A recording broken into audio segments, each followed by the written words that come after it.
quiero empezar pues por agradecer al doctor Julio Andrés San Pedro, al doctor Miranda y al doctor Pinzón, los directores del Departamento de Derecho Económico Privado y al decano de la facultad, que nos permitieron y nos han apoyado en esta idea que hemos tenido con Carlos Andrés Uribe de empezar a hacer estos conversatorios, debates y foros sobre distintos temas de propiedad intelectual, que creo que pues tenemos un tema muy interesante hoy, el cual espero que sea de mayor provecho para todos. Les cuento que pues estamos grabando la sesión y vamos a colgar los audios y el video en la página que ustedes ven indicada allí, que pues ahí vamos a anunciar también próximos eventos que haremos. Bueno, también agradecer a los invitados de hoy, la verdad les agradecemos mucho su asistencia, pues al doctor José Luis Londoño, al superintendente delegado de propiedad industrial, muchísimas gracias por venir, doctor Londoño, al doctor Giancarlo Marchenaro, director nacional de Derecho de Autor, también muchas gracias por venir, al doctor Jairo Rubio, el director de la especialización de Derecho de la Competencia, pues esta sí es su casa, entonces gracias por seguir, no por venir, y al doctor Oscar Lizarazo, profesor de la Universidad Nacional, que también nos acompaña, también muchas gracias por venir, espero que sea la primera de muchas. Pues como para empezar de una vez, entonces el tema de hoy son las licencias obligatorias y las patentes farmacéuticas. Tenemos un contexto, un caso reciente que pues nos puede dar la nota de lo que vamos a hablar hoy. Sin embargo, pues yo le he pedido a los asistentes que hablaran de temas relacionados a las licencias obligatorias y las patentes farmacéuticas, no solo para encuadrarnos en ese caso que tenemos todos en la cabeza y que seguramente saldrá a flote hoy, pero que pues nos puede servir como un ejemplo. Sin embargo, como ustedes verán, hay distintos temas que se van a tratar. Entonces, pues sin más, le voy a pedir a Carlos Andrés Uribe que nos haga pues una introducción al tema para después seguir con las participaciones de nuestros ponentes y al final abriremos para las preguntas de ustedes, los asistentes, que puedan tener con lo que se ha dicho. Entonces, Carlos Andrés.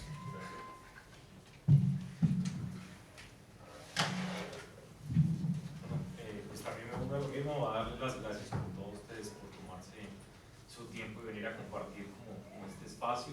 Espero, como pudieron haber visto en la agenda, el objetivo es que podamos interactuar más, es decir, que no seamos solo nuestros panelistas invitados los que solamente discutan el día de hoy, sino que esperamos oír sus intervenciones, porque creo que adelantando una pequeña conclusión en esto todo está abierto. Entonces es un momento de llenarnos de buenas discusiones y por lo menos orientar un poco el debate. Y comienzo con eso. Esa relación siempre entre el mercado y algunas protecciones que se dan para solucionar fallos del mercado o regulaciones, como a su vez otro conjunto de regulaciones que se dan para facilitar ese ejercicio del mercado, pues son difíciles de enmarcar y difíciles de traducir en unos términos que no sean también de la expresión de alguno de los intereses. Como Juan Camilo lo señalaba ahora, el ejercicio es entre los dos departamentos, el Departamento de Derecho Privado y el Departamento de Derecho Económico. Yo estoy adscrito al Departamento de Derecho Económico y pues con el doctor Rubio muy de la mano trabajamos temas de derecho de la competencia. Uno de los puntos que el derecho de la competencia pues, ha ido como irrumpiendo ha sido generar otro tipo de balances en materia de propiedad industrial o intelectual en un sentido muy amplio y derecho de la competencia. Y cuando se da ese tipo de problemas, pues, o ese tipo de búsqueda de balances, genera respuestas. Entonces, lo que quería señalar es que desde el derecho de la competencia, ya desde décadas, el problema de licencias obligatorias ha sido más o menos común, y en especial, y creo que este es uno de los puntos característicos que nos invita a no tenerle miedo al hecho de debatirlo o en algún momento otorgarla si es necesario, pues obligar a unas licencias obligatorias. Pues las jurisdicciones como la de Estados Unidos y Unión Europea han intervenido en ese marco, tanto en materia de derechos de autor, relacionados con protección también de bases de datos y hoy por hoy en materia de software, que es tal vez uno de los elementos más importantes, porque es empezar a intervenir en algo que todavía le falta mucho por definirse a sí mismo.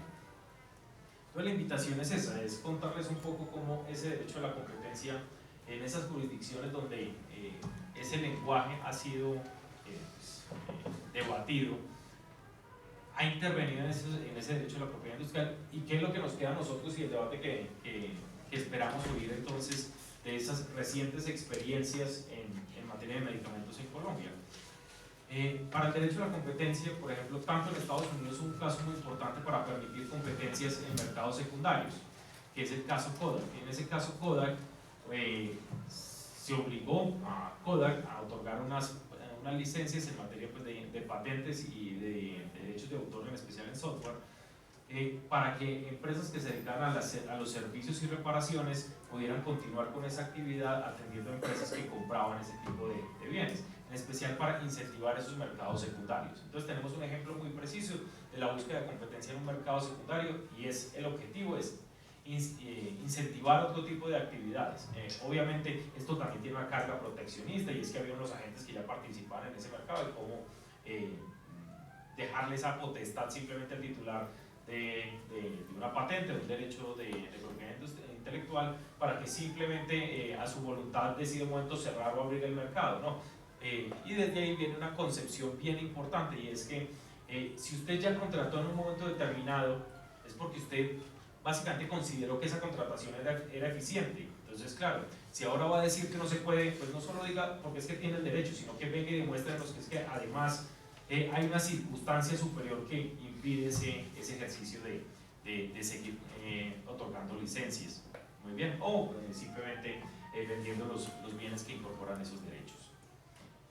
En segundo lugar, viajando a la Unión Europea, pues los casos vienen desde antes, con bastante anterioridad, y en un marco distinto, que tiene unos objetivos muy claros, que es la integración de un mercado, y con la búsqueda de esa integración, que es curioso, y lo trabajamos en otro asunto que hoy por hoy también ocupa nuestro tiempo, que es en materia de agotamiento, y cómo en materia de agotamiento nuestra comunidad andina mantiene un régimen un poco diferente para generar esos espacios de aprovechamiento pues, de los bienes que incorporan los derechos. Entonces, volviendo a las licencias obligatorias, el primer asunto comienza con una protección que se da a un bien que pues, no parece como tener una calidad muy importante en el mundo de la propiedad intelectual, que era la protección de simplemente el resultado de una actividad, que es las guías de televisión o simplemente pues, la parrilla de televisión. Esas listas terminan siendo protegidas por derechos de autor. Entonces, claro, estas empresas sacaban cada una, las programadoras sacaban cada una sus sus libritos para informar cuál era la actividad que se iba a presentar en televisión la siguiente semana, y una compañía decide obtener todas esas pues, programaciones y venderlas en un solo libro. Y resulta que le niegan que estaba violando, pues, lo denuncian por violación de derechos de autor, y todo esto llega a la Unión Europea, y la Unión, pues, a la Comisión Europea, y más adelante al Tribunal de Justicia, y el Tribunal de Justicia termina señalando que, mire, puede que usted tenga el derecho, pero el ejercicio de ese derecho pues genera cierto tipo de problemas. Entonces, por lo tanto, vamos a limitar el ejercicio, no la existencia del derecho. Ya verán el Reino Unido que lo que quiere decir que es derecho de autor, pero de momento el ejercicio de ese derecho lo vamos a permitir unas licencias obligatorias. Eso tiene unas consecuencias muy importantes en todo el desarrollo de la doctrina de las facilidades esenciales o recursos esenciales en la Unión Europea, pero en la misma línea solamente de licencias pasan unos casos muy importantes. Uno, en materia de bases de datos para la distribución, sobre todo para organizar un mercado muy importante en materia logística entre laboratorios y farmacéuticas. Los laboratorios se encargaban entonces de la distribución y tenían la contabilidad de qué medicamento podía faltar en una de esas farmacias bajo un tipo de software específico y unas bases de datos. En el desarrollo de eso se encuentra una compañía que quiere participar en un mercado, pero pues intentando ofrecer unos mejores servicios, y se da cuenta que las farmacéuticas le dicen, mire, yo colaboré con la creación de esa base de datos, todo mi sistema está en función de esa base de datos, por lo tanto, si usted me ofrece la misma base de datos, considero darle negocios. Si usted no tiene la misma base de datos, yo no voy a hacer más modificaciones. Entonces, eso que en principio simplemente era una base de datos se convierte en un estándar en el mercado. Y ese estándar del mercado termina prohibiendo el ingreso de un agente al mercado y que pueda a su vez ofrecer mejores servicios que la compañía que estaba. Muy bien. Después de unas importantes debates, tanto en la comisión por diferentes líneas de procesos y dentro de Alemania, el Tribunal de Justicia termina diciendo que sí se debe considerar esa situación específica porque eso va a permitir la innovación en ese negocio y pues obviamente da la línea para que se decrete una licencia obligatoria sobre esas bases de datos. Y por último, el caso más famoso es de Microsoft. Microsoft es un mercado también que pues, es difícil pensar que una autoridad de competencia se meta tan directo con un mercado que es tan volátil, por decirlo de algún modo, y es que puede cambiar de una década a otra con facilidad, y es que el que estaba antes en el mercado ya ni exista. Entonces, claro, intervino y señaló que, mire, usted ahora quiere entrar en el mercado de servidores, de sistemas operativos para servidores, y claro, como usted va a entrar en ese mercado, usted tiene un recurso que es fundamental para los otros, que es el sistema operativo para los ordenadores, para los computadores. Y usted empieza a negarle el acceso, o por lo menos a modificar los protocolos para que los demás servidores no puedan interoperar bien. Muy bien. Eso dificultó entonces que todos los que estaban en el mercado con una experiencia anterior a Microsoft pues se vieran con problemas de continuar en ese mercado. Resultó que generó unos problemas muy importantes y tanto la Comisión Europea como el Tribunal de Primera Instancia, donde terminó el proceso, consideraron que sí, que esa restricción de otorgar los protocolos que en principio siempre los había regalado, eran gratuitos, pues y ahora decidir no darlos para los nuevos sistemas, pues generaba una restricción muy importante en el mercado y por lo tanto bloquear un mercado accesorio. Esos casos, si vemos, pues nos traen una reflexión, y es en mercados que son tan dinámicos o mercados que intentan estar en la vanguardia de la innovación y hay una pugna entre empresas que tienen unos intereses muy similares, en esos mercados se otorgan licencias obligatorias, pues bueno, el concepto de interés público sigue siendo un concepto que pues debe ser desarrollado, por lo menos debe tener una discusión más amplia, y eso es como el objetivo que pretendemos establecer hoy.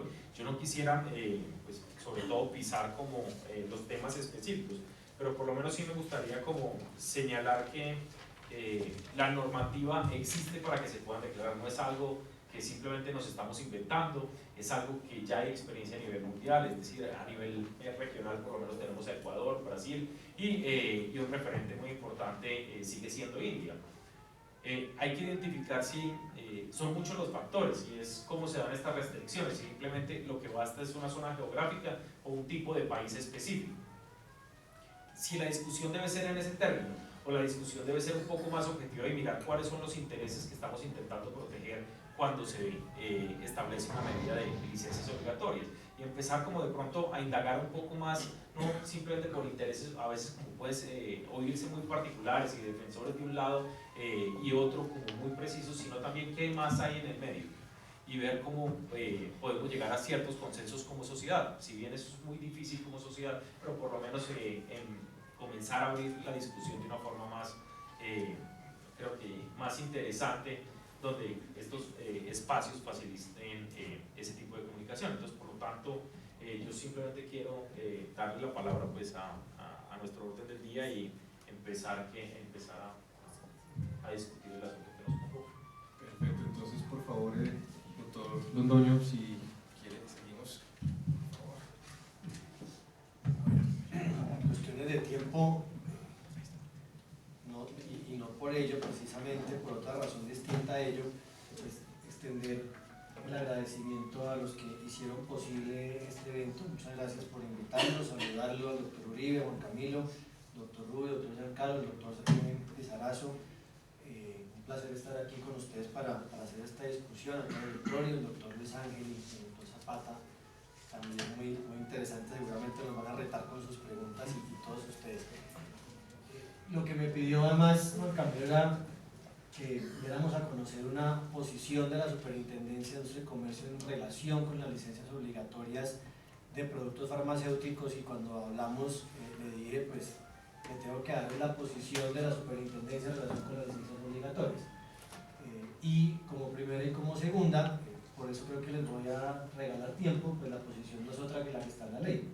O sea, no podría yo salir a decir estoy en favor, estoy en contra de las licencias ni nada, sino de lo que ha acordado Colombia en sus compromisos legislativos, y por consiguiente lo que creo que podemos hacer es un ejercicio de dónde viene desde el ADPIC hasta la circular única, como está el tema de licencias obligatorias, y tal vez, sí, muy brevemente, expresar o reiterar algo que ya es de público conocimiento cuando hicimos un concepto sobre lo que consideramos si era un interés público a la luz precisamente de lo que decían estos tratados internacionales. Entonces, lo primero que hay que mencionar claramente es que el ADPIC pues trae una posibilidad de excepciones o limitaciones al derecho que tiene un titular de patente, como ocurre en derechos de autor y como ocurre en otros derechos de propiedad intelectual, que tiene unos derroteros, ¿sí? Y esos derroteros además van muy en concordancia. Yo quiero aquí hacer mucho énfasis en que va muy en concordancia con la aproximación que tiene la Constitución política colombiana en torno a la propiedad, ¿sí? El concepto de propiedad. Y es una invitación que normalmente hago, y es: miremos una perfecta relación o equivalencia que hay entre el artículo 58 y el 60 de la Constitución política, cuando dice el Estado garantiza la propiedad privada, establece que hay una función social en la propiedad privada y solamente por motivos de emergencia, de utilidad pública, etcétera, podrá expropiar, consultando, póngale cuidado, ya dice en qué momentos o qué requisitos: emergencia, utilidad pública, guerra, y consultando el interés de la comunidad y del afectado, y estableciendo una compensación, una indemnización que la Corte Constitucional definió como que puede ser retributiva o simplemente remuneratoria, ¿no? Y muy recientemente la Corte Constitucional dijo: es expropiación cualquier afectación a un derecho patrimonial de propiedad, ¿no?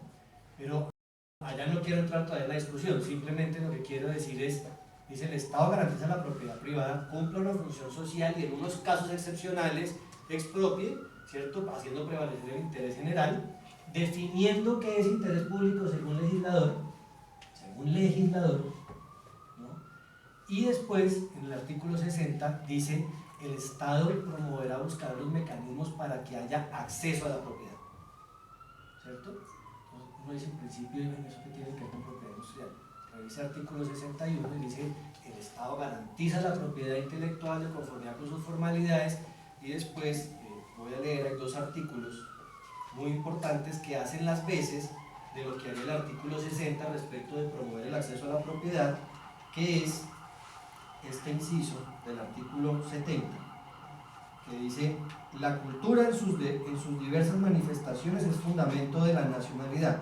El Estado reconoce la igualdad y dignidad de todos los que conviven en el país. El Estado promoverá la investigación, la ciencia, el desarrollo y la difusión de los valores culturales de la nación, ¿no? Y el siguiente artículo 71 además dice que se debe desarrollar en los planes nacionales de desarrollo cómo fomentar la investigación, la ciencia y la tecnología.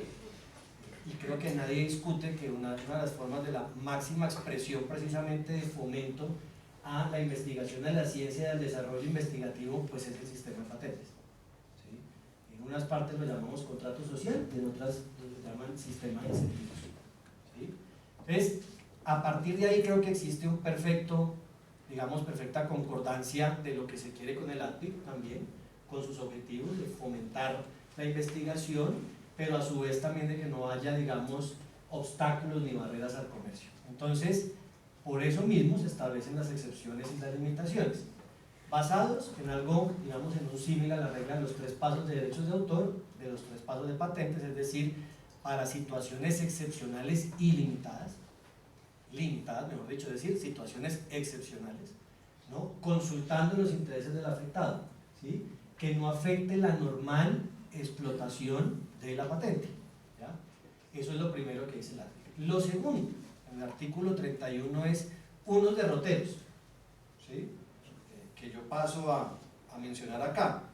Por ejemplo, en el literal A, que dice: deberá estar considerada la autorización, digamos, la licencia en función de las circunstancias propias que la ameritan. B, el tema de la negociación previa, ¿sí? Si debe haber o no haber un intento de negociación previa con el titular de la patente, que dice, la regla general es que sí, salvo casos de emergencia, extrema urgencia, lo dice, o uso público no comercial, es decir, uso por parte del Estado, ¿no? Y cómo de todas maneras debe tratar de notificársele al dueño una vez acaecida la situación de emergencia para que él se manifieste, o cuando se sepa que se va a usar por parte del gobierno.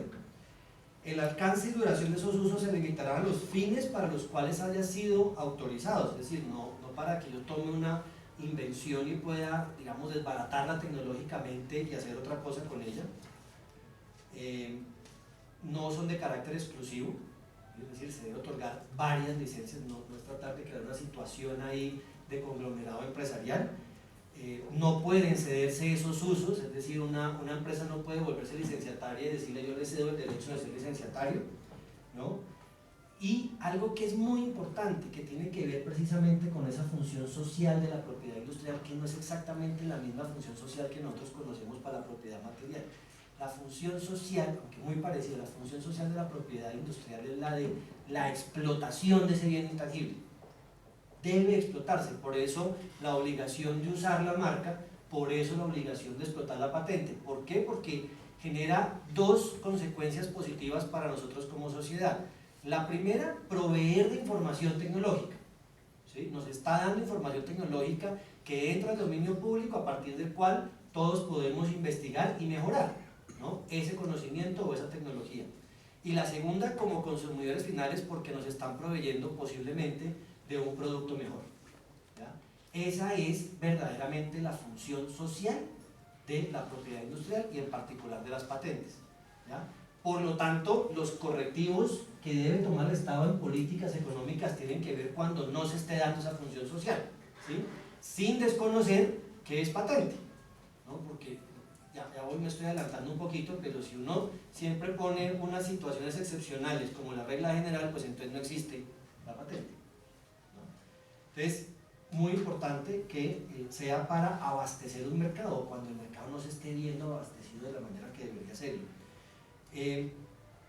Y bueno, hay otro derrotero acá, la autorización podrá retirarse inclusive, o sea, dice, si se subsanan las condiciones que dan lugar a la licencia obligatoria, a la necesidad de que haya varios explotando el mismo invento, pues ya no es necesario que sean varios de ellos. No obstante, hay que tener presente que ellos pueden haber hecho una inversión significativa y por lo tanto hay que tratar de ver cómo les causa el menor perjuicio posible el que les digan usted ya no puede seguir produciendo. Pero eso reitera que es una situación temporal, que uno de los principios de las licencias obligatorias es para enmendar una situación temporal. Por eso los ejemplos que da el doctor Uribe posiblemente sean muy buenos para el tema de derechos de autor, pero tal vez rescatando ese mismo principio en materia de patentes es porque se tendría que estar presentando una situación nueva, ¿sí? Una conducta distinta a lo que normalmente venía siendo el titular del derecho, que está afectando gravemente un mercado como para pensar que necesita un tipo de esas licencias. De lo contrario, estamos limitando el derecho de propiedad en la medida que le estamos diciendo al titular de la patente, la licencia obligatoria será por todo el tiempo de duración de la patente.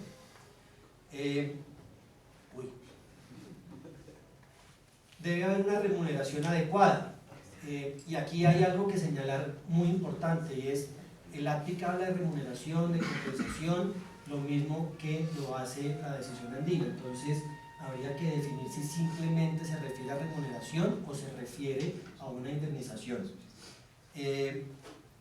Y básicamente, para culminar con estos derroteros, es la posibilidad de que sea revisada, obviamente, y controlada judicialmente, y otro que es el caso de las prácticas restrictivas, ¿sí? A esa del ATPIC le pone, digamos, un nivel más alto y le da más fuerza para decir que no necesita, obviamente, negociar previamente con una persona que está, ¿no?, dañando un mercado de esa manera, ¿cierto? Y por lo tanto, seguramente acá el doctor Rubio nos va a decir de pronto qué casos son principalmente aquellos en los que uno podría establecer que hay un caso de abuso de posición dominante que tenga como consecuencia o como sanción la licencia obligatoria. Eso nos permite concluir dos cosas: que hay licencias obligatorias que son medidas, o sea, se deben tomar como una medida, y hay otras licencias obligatorias que se deben entender como sanción, ¿sí? Y para el caso de prácticas restrictivas se tienen que entender como sanción, porque la ATPIC además dice que previa decisión judicial o administrativa en materia de competencia, ¿ya? Y finalmente, unas que están hechas también de manera procompetitiva, me corregirá, otros que son las de licencias cruzadas, es decir, cuando yo tengo una reivindicación que hace que el invento tenga un salto inclusive tecnológico y económico importante, pero que solamente pueda requerir de su explotación a partir de la licencia del primer dueño de la primera patente, y establece unas condiciones, que también a él le pueda dar licencia el primer propietario de esa patente, y que si alguno de los dos sublicencia o da una tercera licencia, tiene que ser del conjunto de las dos patentes, es decir, está tratando de evitar que haya un acuerdo restrictivo entre dueño de patente A y dueño de patente B. Esos derroteros, ¿cómo se ven en la decisión 486? Pues primero hay que mencionar que el ATPIC por ninguna parte menciona el interés público. Hay que tener eso muy presente, porque no dice interés público, ¿ya? Ahora, el ATPIC, y tengo que decirlo, por supuesto, ¿qué pasó en materia de productos farmacéuticos? Que a pesar de tener este sistema de contrapesos, que es las licencias obligatorias, y de impulsar a los titulares de patente a que explotaran su patente y que no utilizaran las patentes como barreras al comercio, pues había países, los llamados países menos adelantados, menos avanzados, que no tienen capacidad o no tienen capacidad de producción farmacéutica, ¿sí? Y eso hizo demostrar que, como el derecho de patente, el derecho exclusivo, conlleva la prohibición de importación o de exportación del producto patentado y la prohibición de fabricación, pues un país menos avanzado tenía la siguiente situación: tenía una emergencia manifiesta, inclusive declarada por el ATPIC como que el SIDA y la malaria son emergencias expresas, que no necesitan de declaración ni nada, ¿cierto? Pero ese país no tiene capacidad de producir, entonces de nada le sirve a la autoridad competente de ese país decir: otórguese licencia obligatoria, porque no tiene quien la haga, ¿no? Entonces, digamos, jugada a la ley que se podría llegar a hacer es: no me interesa si eso allá lo patento o no, el hecho es que como usted no tiene capacidad de producción, yo sí puedo impedirle ejercer mi derecho de exclusividad en los países en donde sí hay capacidad de producción, y por lo tanto les puedo impedir la exportación e inclusive previamente la fabricación de ese bien. Entonces, lo que hace Doha, que ha sido malinterpretado en muchos escenarios, es decir, que se puede hacer esa fabricación y esa exportación estableciendo explícitamente al país en el cual va destinado, porque se requiere para la licencia obligatoria, y que está declarado como un país que no tiene capacidad de producción farmacéutica, que no la tiene, porque por eso es que se libera esa posibilidad de exportación e importación. Dicho eso, entonces, vuelvo al punto. Tenemos entonces en la decisión 486 las licencias por falta de explotación, ¿sí?, que es no explotar la patente sin causa justificada en 3 años desde la concesión o 4 años desde la solicitud.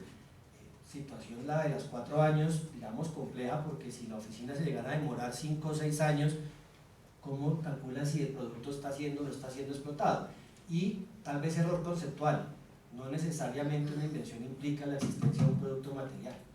Y en materia farmacéutica, sí que menos, porque lo que dice, digamos, la literatura es que muchas veces la patente se obtiene en el 5º o 6º año de investigación y todavía ni siquiera ha salido o ha sido aprobado el producto ante las autoridades sanitarias. Falta de explotación. 2, inclusive se dice que el licenciatario, en el artículo 64, si no estoy mal, el licenciatario tiene 2 años para empezar a explotar la patente, ¿no? Con lo cual, obviamente, ese artículo solamente puede ser aplicado a casos de licencia por falta de explotación, porque si es por una emergencia, imagínense usted decirle: estamos en una emergencia como la del H1N1, ¿no?, y tiene 2 años para empezar a producir la droga, pues, ¿ya qué? ¿No? La siguiente posibilidad de licencia obligatoria: las de emergencia nacional, ¿sí? Seguridad nacional, y aquí es donde tal vez sea más álgido el debate, porque la decisión 486 no diferencia entre interés público y emergencia. La decisión 486 es cuando existan causas de interés público, emergencia o seguridad nacional, y en nuestra opinión, además porque así lo dice el artículo 65, y mientras permanezcan esas situaciones, le da un carácter de temporalidad, ¿no? Y por ello mismo lo que uno tiene que pensar es, ¿será que el interés público es temporal o es permanente? ¿No? Un interés público normalmente es permanente. Luego la decisión 486 a lo que se refiere con interés público allá, ahí, es al que se deriva de una situación de emergencia nacional y le da un carácter de sinónimo, y en muchos escenarios nos han dicho que quienes redactaron la decisión 486, tal vez el doctor Giancarlo nos puede confirmar eso, que además eran peruanos, y digamos incidía mucho su formación peruana y alemana, es que redactan con sinónimos. Entonces para ellos la situación en la redacción interés público, emergencia, seguridad son situaciones que uno puede englobar dentro de un género o un denominador común, que es una situación emergente, atípica, ¿no? Y por lo tanto no puede uno decir que es del interés público que eso no tenga exclusividad, porque si uno dice que es de interés público que eso no tenga exclusividad, por la razón que sea, porque es un monopolio, por lo que sea, pues entonces no es patente, ¿no? Y también existe el interés público expresado en la Constitución política del propio Estado y de todo el poder constituyente primario, diciendo que el Estado promoverá la investigación y el acceso a la propiedad.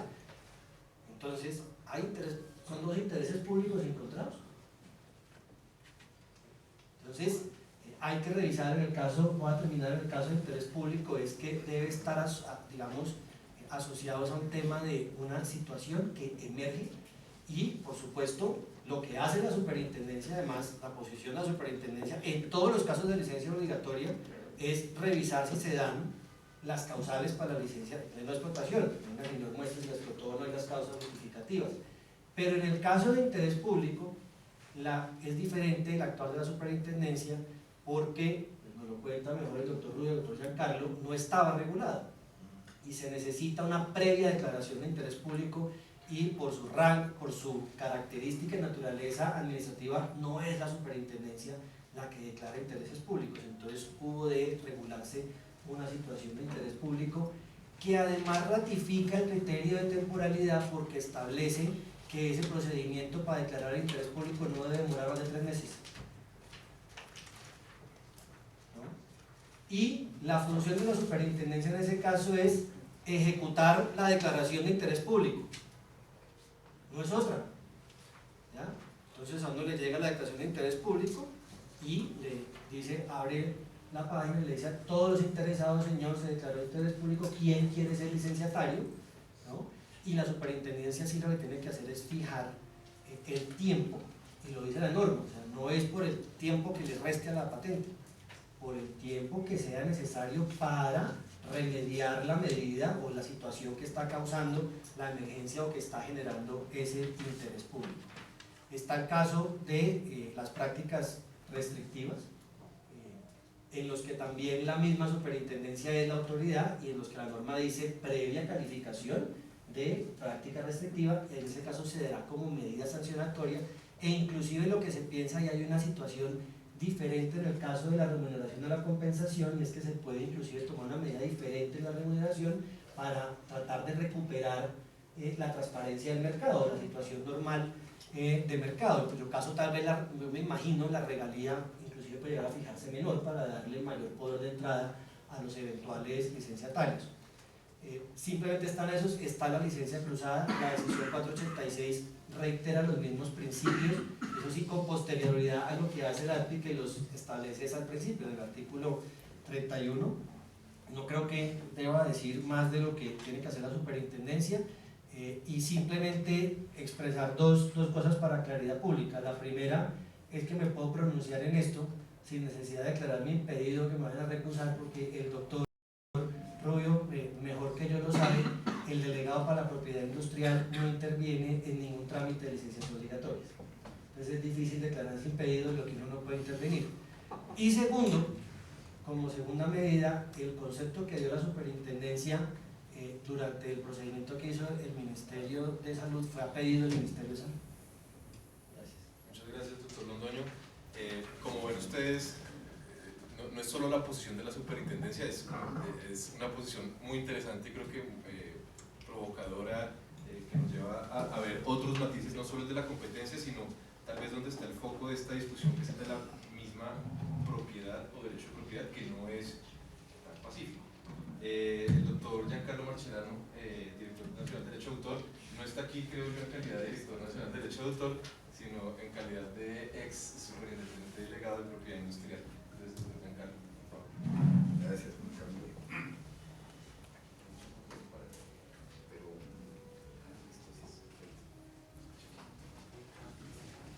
Bueno, muchas gracias, doctor Juan Camilo.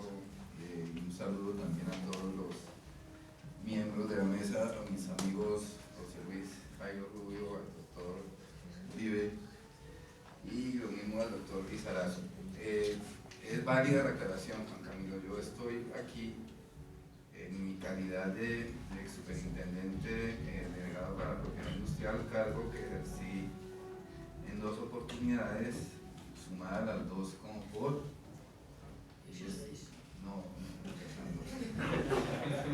lejos de quitarle el récord a ustedes de 10 o 11 años, tiempo en el cual tuve la oportunidad de trabajar en este tema de las licencias obligatorias, que hasta el momento ha sido más teórico que práctico. Solamente ha habido un par de intentos por obtener una licencia obligatoria, que ni siquiera han llegado a la instancia administrativa de la superintendencia. El caso Caletra, lo recordarán ustedes, fue el primero, pero se quedó en la solicitud de interés público, de la declaratoria de interés público. Y el reciente caso Glibec, que ya sabemos todos, se decidió más bien por una vía diferente, por la vía de declararlo de interés público, pero para efectos del control de precios. Pero bueno, ese no es el tema de mi presentación. A mí me tocó el tema más fácil, porque es una charla puramente informativa. Se habla de, Juan Camilo me pidió que hablara de regulación de licencias obligatorias, con un agravante, y es que José Luis ya me quitó el tema, todo lo que yo iba a decir ya lo dijo José Luis, pero sí puedo de pronto, para no repetir lo que dijo José Luis, que para cumplir con el tiempo voy a terminar repitiéndolo de todas maneras, sí hay unas consideraciones interesantísimas que podemos hacer, haciendo un recuento histórico de lo que ha sido la reglamentación de licencias obligatorias. El nuevo Código de Comercio, que todavía tiene el calificativo de nuevo, no obstante de ser de 1971, contenía un régimen de propiedad industrial. Régimen de propiedad industrial en el que obviamente se hablaba de patentes y obviamente se hablaba de varias figuras muy interesantes, entre ellas las licencias obligatorias. Pero no solamente se hablaba de licencias obligatorias, sino se hablaba, por ejemplo, de una clase de licencia obligatoria como tal, que es la licencia por no explotación, de la que ya algo explicaba José Luis. Estamos hablando del Código de Comercio de 1971. Licencia obligatoria por no explotación. Pero había una adicional que no se llamaba, el término técnico no era licencia obligatoria, sino era licencia de oficio. ¿Cuándo se daba? Cuando eran temas de salud pública, desarrollo económico o desabastecimiento. El titular de una patente no abastecía el mercado, no atendía la demanda. O, miren esto tan curioso que no existe actualmente, precios excesivos. Eso no existe actualmente, no hay licencias obligatorias.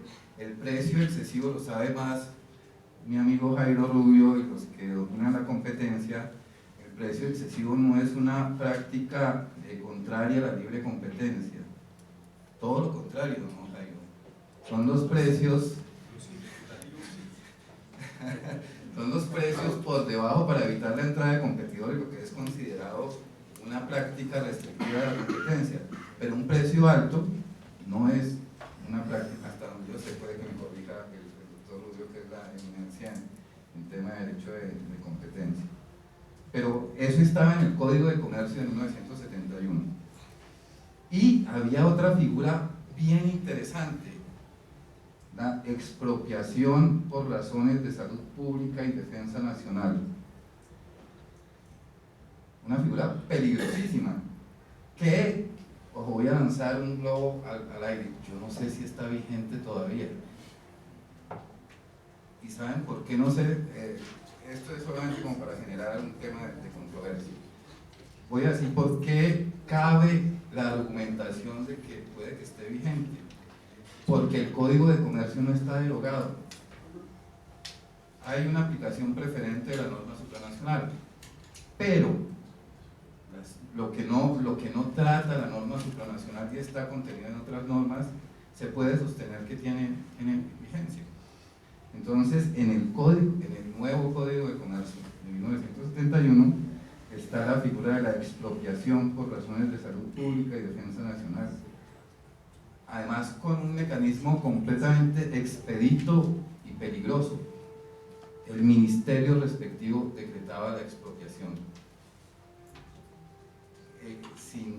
La norma no es muy explícita, no entra en mucho detalle, pero simplemente dice que el ministerio respectivo es el que decreta la expropiación de la patente de que se trata. Eso estaba en el Código de Comercio. Saltemos ahora a otro ámbito, al ámbito internacional. La regulación de licencias obligatorias no es nueva. Ya vimos que en el caso nacional, incluso en el nuevo Código de Comercio de 1971 ya hay una regulación. Pero en el régimen internacional, cuando ya la propiedad industrial empezó a tener connotación internacional, fue con el Convenio de París. Convenio de París de 1883. En el Convenio de París se deja en libertad a los países para que establezcan la figura de las licencias obligatorias y califica un poco más el motivo que puede dar origen a esta figura, dice por motivos de abuso del titular del derecho, por ejemplo, por falta de explotación. El abuso, en este caso, lo concreta es en la falta de explotación, el Convenio de París de 1883. Una aclaración, Colombia empieza a ser parte del Convenio de París, que es de 1883 en 1994. O sea, ya estaba rigiendo el Código de Comercio. Y finalizo este recuento histórico con los TRIPS, los ADPIC, que simplemente, ustedes saben, los ADPIC son un piso, los países parte de la Organización Mundial del Comercio tienen que cumplir como mínimo con lo que está en ADPIC, de ahí para arriba todo lo que quieran, pero como mínimo eso. Y en TRIPS se da, TRIPS es, como ustedes lo saben, las siglas en inglés de los ADPIC. Ahí se da la facultad a los países de permitir lo que ADPIC llama usos de la patente sin autorización del titular, y simplemente lo condiciona a que haya, salvo casos de extrema urgencia, un intento de una licencia voluntaria. Ese deja en libertad a los países, da unas pautas de cómo debe ser regulado el tema de las licencias obligatorias. Ahora, viene el régimen de la comunidad. Yo no he pasado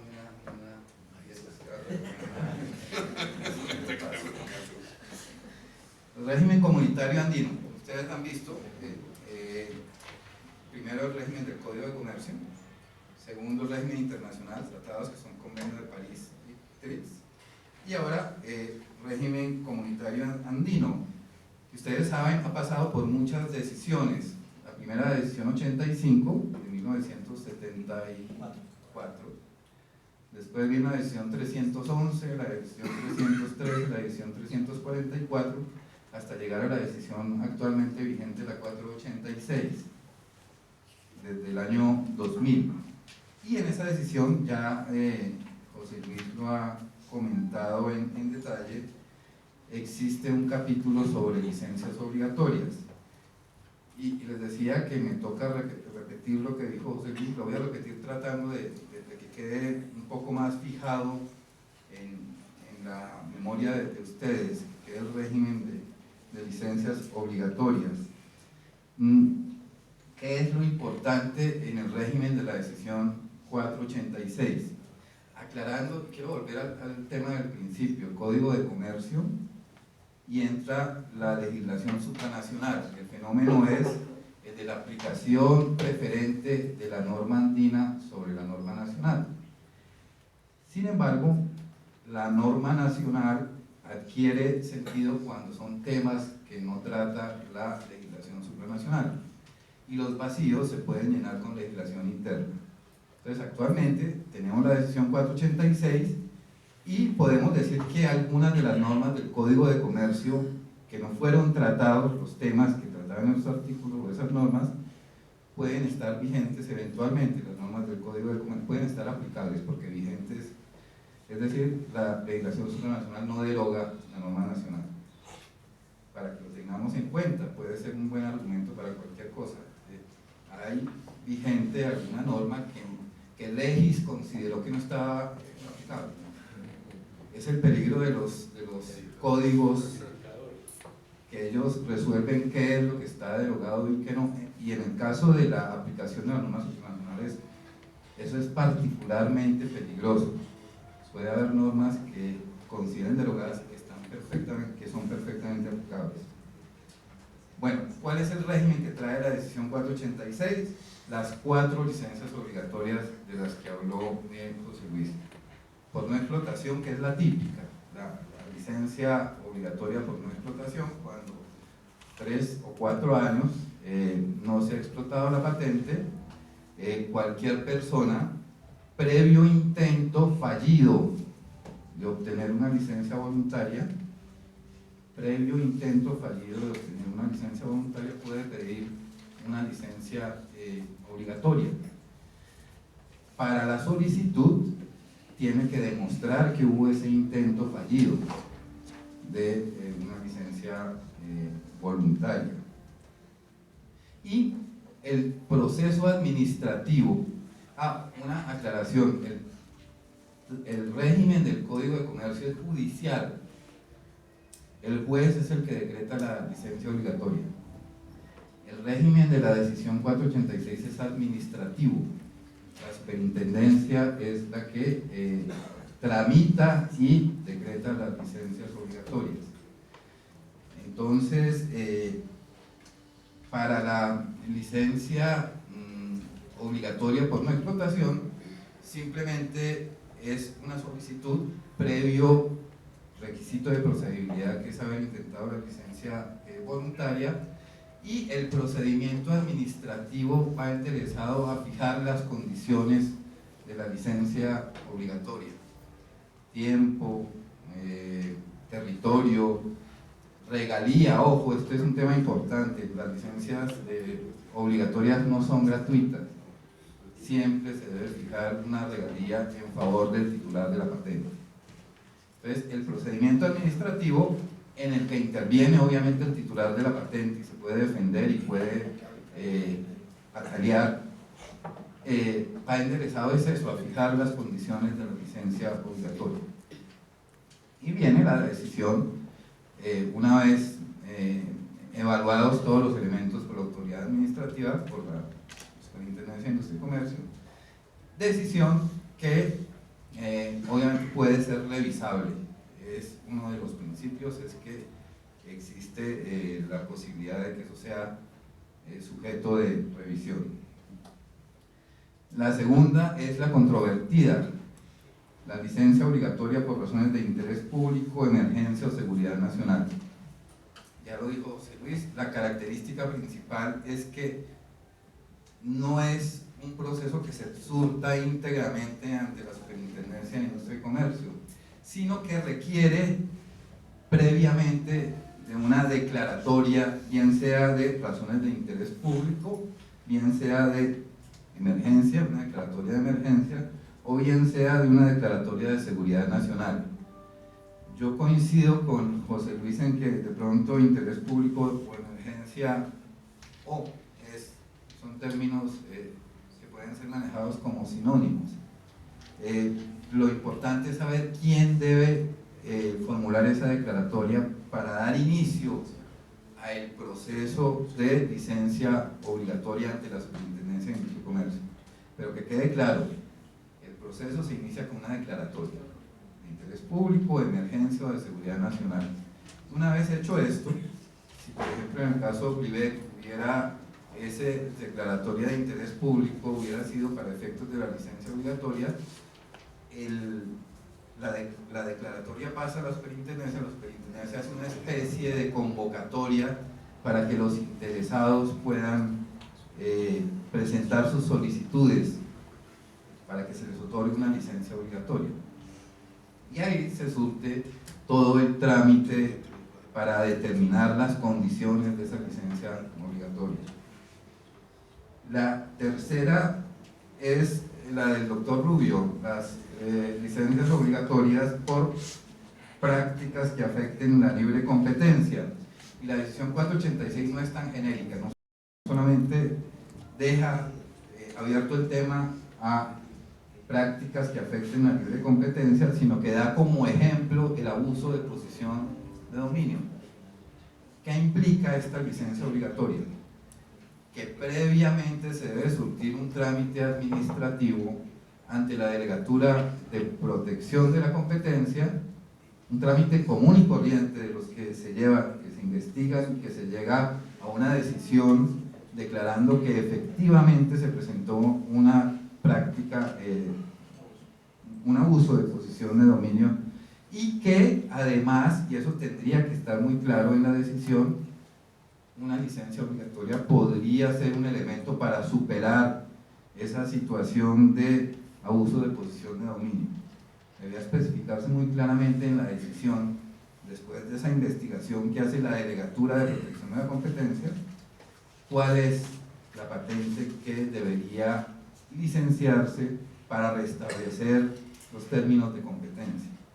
Ese es el inconveniente, digamos, que tendría eso, porque yo creo que un procedimiento de investigación sobre prácticas comerciales restrictivas puede durar no menos de, yo me imagino, 8 meses, José Luis, ¿usted sabe? Más, un año. Todo el estudio de mercado, ¿cierto?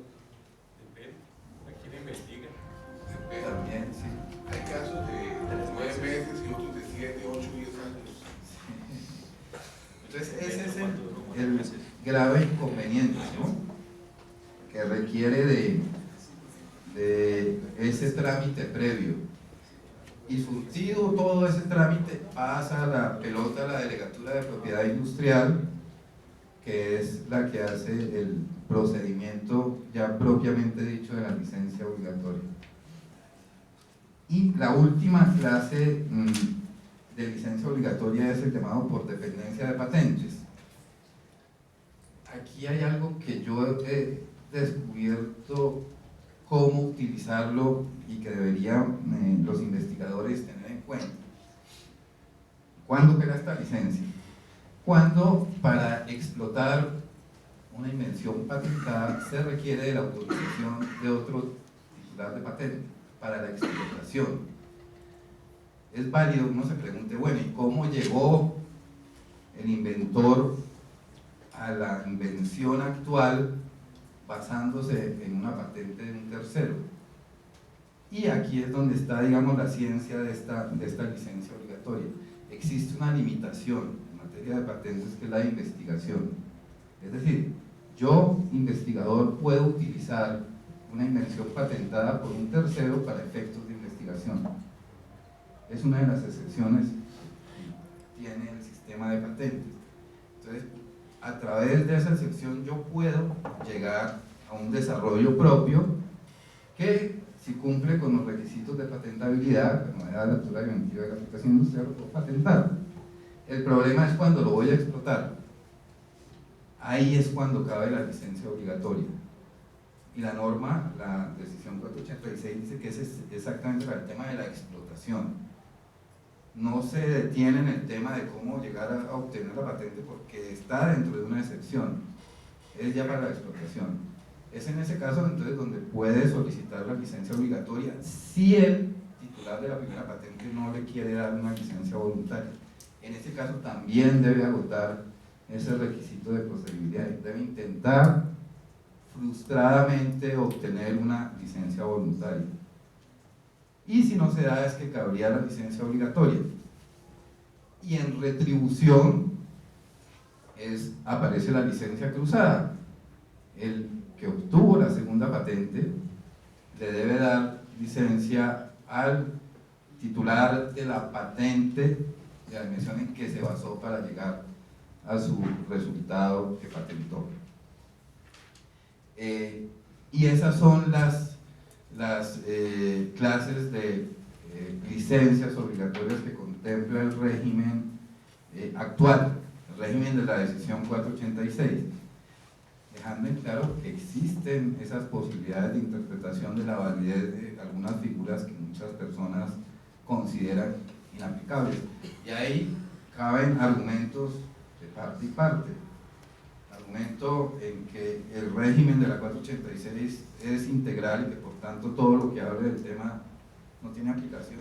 Puede ser, pero también existe la posición de que figuras que no están dentro de la 486 pero están en otra norma interna pueden tener cabida.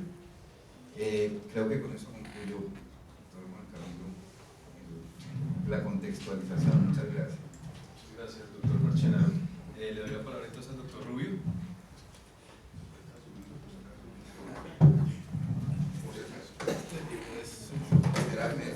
Muy amable. Bueno, muy buenas noches. Gracias a mis compañeros por este conversatorio. Me preguntaban que si tenía alguna presentación. Yo decía antes de que no, porque todo depende de lo que se hable y yo voy a mirar qué hablo, para no repetir. Me preguntaba aquí el doctor Uribe que cómo se llamaba este conversatorio. Entonces yo le cogía la cita a él, que se llama licencias obligatorias y las patentes farmacéuticas. Entonces yo me voy a referir, ya que para no repetir lo que han explicado también el doctor Londoño y el doctor Giancarlo sobre las licencias obligatorias, qué son, cuáles existen y modalidades. Es mirar la discusión filosófica y teológica que se ha venido dando en los últimos días sobre si las normas de propiedad industrial van en contravía de las normas de competencia, si las normas de propiedad industrial no tienen en cuenta un bien que es un derecho fundamental como es la vida y la salud, si hay incompatibilidad entre esos dos regímenes, cómo lo debe mirar el país, qué ha pasado con las presiones de la Embajada de Estados Unidos en Colombia cuando se quería declarar de interés público. Aquí le preguntaba al doctor Londoño, yo simplemente lo leí, creo que se llama el Glibec, que es la marca comercial, y el Martinique. A eso me quiero referir yo, para no repetirlo las normas. Y yo lo que quiero comenzar para esta pequeña presentación, de acuerdo con lo que han venido diciendo mis compañeros, es que el acceso a los medicamentos debe ser una prioridad dentro del principio de que la salud y la vida es un derecho fundamental. Y dentro de este principio, el precio de los medicamentos es uno de los impedimentos para el acceso a ellos, es decir, a los medicamentos y por ende a la salud. Motivo por el cual yo considero que los estados deben trabajar para efectos de que se pueda lograr ese acceso a los medicamentos. Y la mejor forma para que poder acceder a un producto o servicio en cualquier régimen, incluyendo los productos farmacéuticos, es a través de las normas que garantizan la libre y leal competencia de los mercados. Ustedes saben muy bien que cuando estamos en mercados competitivos, es decir, cuando existe rivalidad entre los empresarios, los mismos son eficientes, porque su trabajo todos los días es ¿cómo hago para ganarme al consumidor? Y eso trae consigo un incentivo para que tengan productos de mejor calidad y obviamente de un menor precio. Yo siempre he venido diciendo que uno de los mecanismos más importantes con que cuenta un Estado para reducir la pobreza o para acceder a los servicios públicos esenciales y por ende también acceder a los medicamentos es a través de la aplicación de las normas de competencia. Sin embargo, nos encontramos que a veces no es viable la competencia. Y no es viable la competencia cuando estamos frente a monopolios naturales o a monopolios legales. Cuando me refiero a monopolios naturales, por ejemplo, en materia de acueducto, si hoy en día tenemos la ciudad destruida con una empresa de acueducto y alcantarillado, yo no me quiero imaginar qué pasaría si tuviéramos dos. En esos casos no es viable la competencia. Y también cuando existen monopolios legales, como son las patentes de invención. Cuando estamos frente a una patente de invención, existe un derecho de exclusiva, lo que hace que su titular puede pedir la entrada de lo que se denominan los genéricos. Y por ende, durante el tiempo de exclusiva, pues no existe competencia. Y al no existir competencia, no se consiguen los beneficios que se consiguen con un mercado competitivo, es decir, productos de mejor calidad y a un menor precio. Y ahí viene el debate sobre los efectos de las patentes sobre los precios y el debate sobre si las normas de propiedad industrial son incompatibles con las normas de competencia. Yo voy a intentar contestar a esas inquietudes de forma muy sintética, por el tiempo, para que podamos hacer un debate entre todos. Pues obviamente yo considero que las normas de propiedad industrial no son incompatibles con las normas de competencia. Antes, por el contrario, las normas de propiedad industrial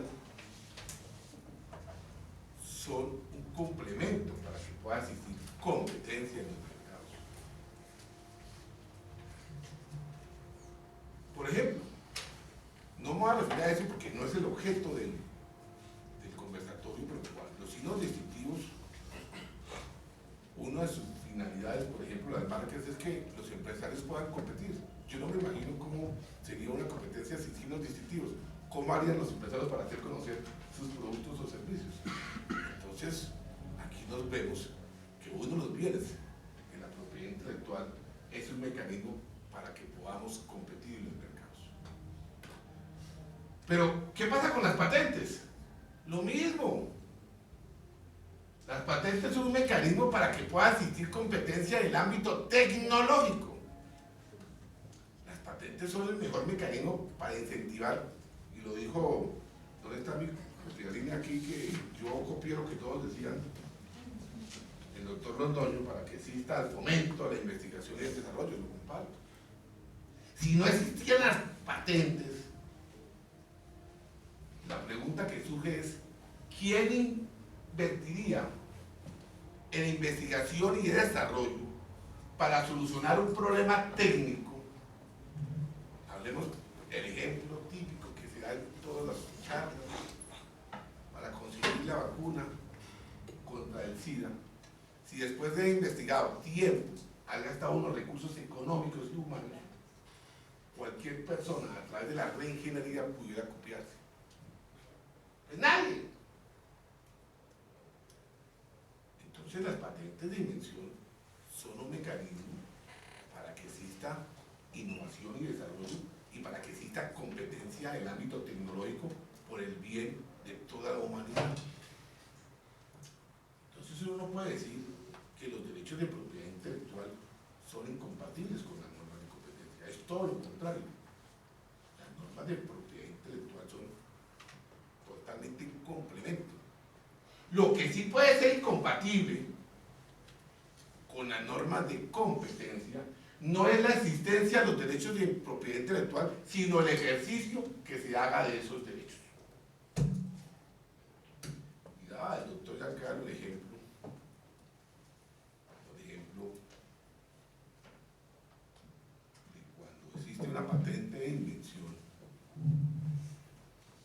sobre un medicamento.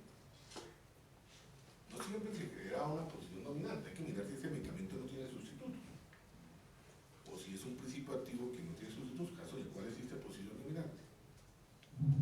Y si hay un ejercicio abusivo de esos derechos, pues obviamente eso sí es incompatible con las normas de competencia. Y ahí vienen las diferentes licencias que hablaron mis predecesores, que yo no tengo por qué hablar para no repetirlos. Pero me decía el doctor Giancarlo, para no dejarlo aquí, de los precios excesivos. Yo le voy a decir lo que dice la superintendencia, y si quieres, pero les digo mi opinión, no siempre coincide. La superintendencia es el único caso que existe, y eso no sabía que íbamos a hablar de ese tema, por eso digo no tenía nada, que es aquí va a venir de la superintendencia. Por favor, me corrige. Es el caso Vijagual. Pues es verdad que cuando uno mira el artículo 50 del decreto 2153 del 30 de diciembre del 92 que establece las causales de abuso de posición dominante, no se encuentran los precios excesivos. Pero a través de la cláusula general que la superintendencia siempre utiliza como comodín, no me quiero extender sobre el particular, los invito más bien a la especialización de competencia. Se habla de los precios inequitativos. Y la pregunta es, ¿qué es un precio inequitativo? ¿Quién lo establece? Cuando estamos en normas de competencia, supuestamente, y cuando es viable la competencia desde el punto de vista práctico, cuando hay un precio excesivo es un incentivo para que vengan, ¿qué? Nuevos empresarios. Cuando se puede, obviamente. Entonces, al entrar nuevos empresarios es el mismo mercado que se va a encargar. Por eso, en algunas legislaciones foráneas, la tendencia es a no castigar los precios excesivos. Bajo ese esquema, aunque no es una causal de abuso de posición dominante, uno podría decir que no. Sin embargo, la superintendencia del caso Vijagual dejó abierta la posibilidad y dijo que cuando el precio es inequitativo, si dijo que el precio inequitativo es cuando es excesivo comparado con qué, la superintendencia dijo con un producto de similares circunstancias, un mercado similar. Entonces, está la posibilidad de precios inequitativos por parte de las normas de competencia y obviamente, si eso se da, pues podría existir un momento determinado desde el punto de vista normativo o teórico la posibilidad de licencias obligatorias.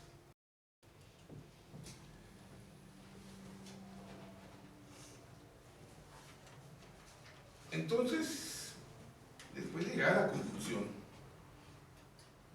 de que las normas de propiedad industrial no son incompatibles con las normas de competencia, sino que son un complemento, que lo que puede ser incompatible es el ejercicio de estos derechos de propiedad intelectual.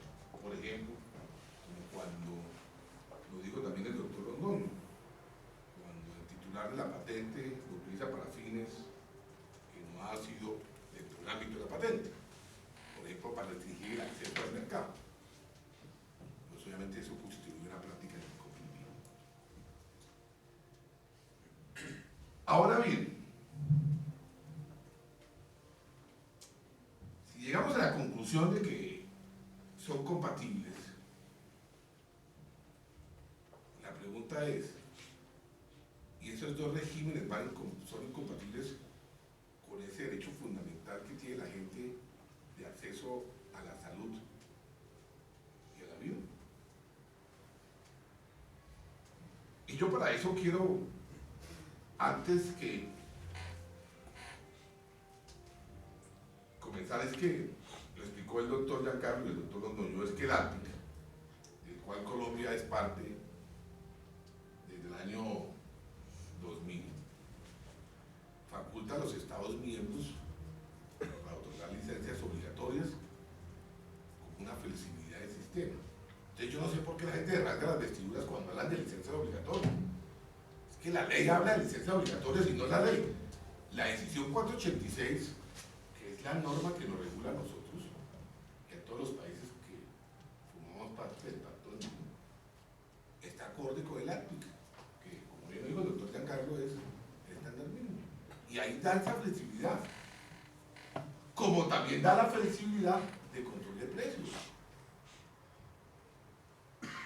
Entonces yo no entiendo por qué la gente habla de que cuando habla de licencias obligatorias de productos farmacéuticos, que se está irrespetando los derechos de propiedad intelectual. Yo no entiendo por qué dicen que si Colombia otorga una licencia obligatoria, entonces vamos a quedar dentro de la sección 301.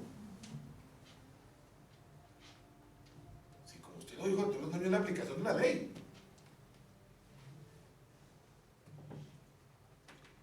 Un hecho relevante para comprender el alcance de esta decisión del ALPIC de permitir las licencias obligatorias es la declaración ministerial que se dio en el año 2001 sobre el acuerdo ALPIC y la salud pública. En esta declaración ministerial que todos conocemos, el doctor Madrid, que fue el que dirigió las negociaciones del TLC con los Estados Unidos, se lo sabe mejor que nadie. Se hicieron dos reconocimientos importantes. La primera es que los países pueden utilizar esa flexibilidad que está en el ALPIC, de considerar que licencias obligatorias, para que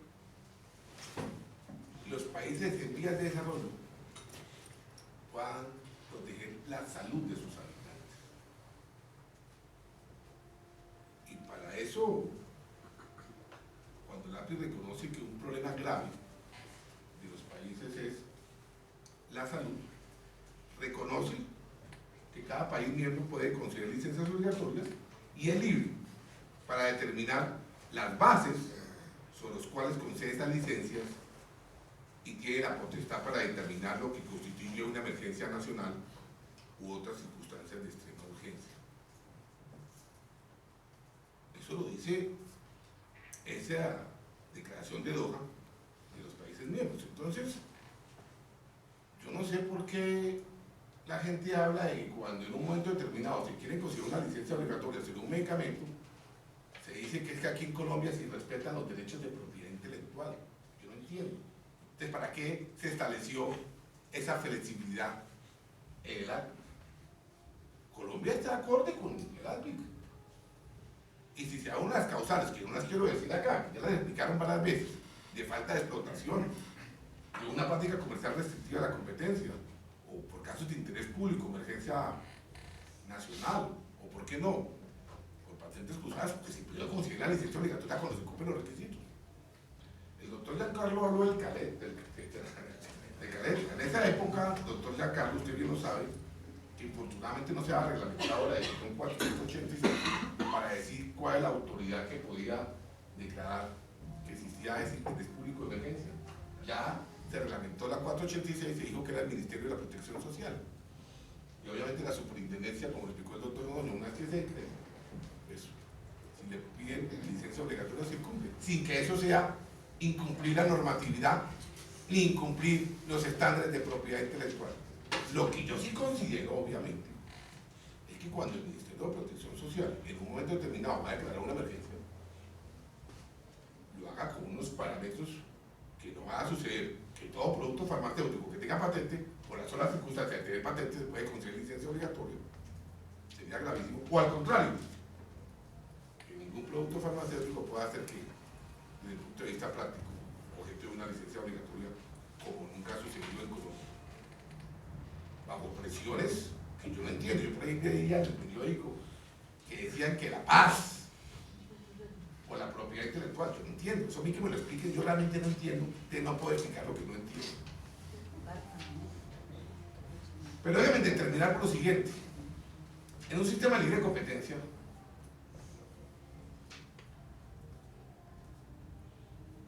los precios son más bajos que cuando no estamos en mercados competitivos. Y obviamente el precio lo debe fijar ¿quién? El propio mercado. Es decir, la oferta y la demanda. Por eso filosóficamente y teológicamente el control de precios solamente tiene razón de ser desde el punto de vista filosófico cuando no es viable la competencia. Porque cuando es viable la competencia no entiendo para qué existe control de precios. No dejamos que el precio lo fije el mercado. Sin embargo, en Colombia, yo no quiero dar los ejemplos, existen controles de precios en productos en los cuales es viable la competencia. Eso sí que me lo expliquen. Ahí sí no es verdad, con el mayor respeto del mundo, el gobierno colombiano, si tiene como política de Estado garantizar las normas de la libre de competencia en los mercados, debería quitar el control de precios en todos aquellos productos en los cuales es viable la competencia. Y en aquellos casos en los cuales no es viable la competencia, como cuando existen monopolios legales, es decir, por ejemplo, cuando existen patentes de invención, pues ahí tiene toda la razón de ser del control de precios. Entonces tampoco entiendo la ley 81 del 88, que hace tiempo, 88, faculta al gobierno a través del Ministerio del Ramo a controlar precios, pero controlar precios y no establece ninguna limitación. Yo lo que digo es que filosóficamente solamente debería controlarlos en aquellos casos en los cuales no es viable la competencia. Y no es viable la competencia en aquellos casos en los cuales estamos frente a una patente de un producto farmacéutico, en el cual yo no es que diga que no se puede, yo sí lo haría. Si son precios excesivos, ¿por qué no se va a controlar el precio? ¿Por qué va en contra de las normas de propiedad intelectual? Si las mismas normas de licencias obligatorias establecen que el titular va a recibir una compensación. Ojo, yo no estoy diciendo afectaría el tema de propiedad intelectual si no hay incentivos para la investigación y el desarrollo. Yo lo dije, las normas de propiedad intelectual son un incentivo para la innovación tecnológica, para el desarrollo, para la búsqueda de nuevos medicamentos. Y las licencias obligatorias no van en contravía de ese principio, porque cuando hay licencia obligatoria hay una contraprestación para el titular. Cuando hay esa exclusiva, dentro de ese pacto social que hace el Estado con un inventor, ya vieron que tiene, entonces termino ahorita con esta frasecita, para solucionar un problema técnico lo que se quiere es, señor, usted trabaja en investigación y desarrollo, yo como contraprestación le doy un privilegio. ¿Ese privilegio en qué consiste? En que durante un lapso de tiempo, solamente usted, o las personas autorizadas por usted, pueden explotar la invención patentada. Se supone que durante ese lapso de tiempo, la persona recupera lo que gastó en investigación y desarrollo y como todo negocio recibe una utilidad, pero una utilidad normal. Cuando hay licencia obligatoria no quiere decir que hay desincentivo, porque lo puede recibir.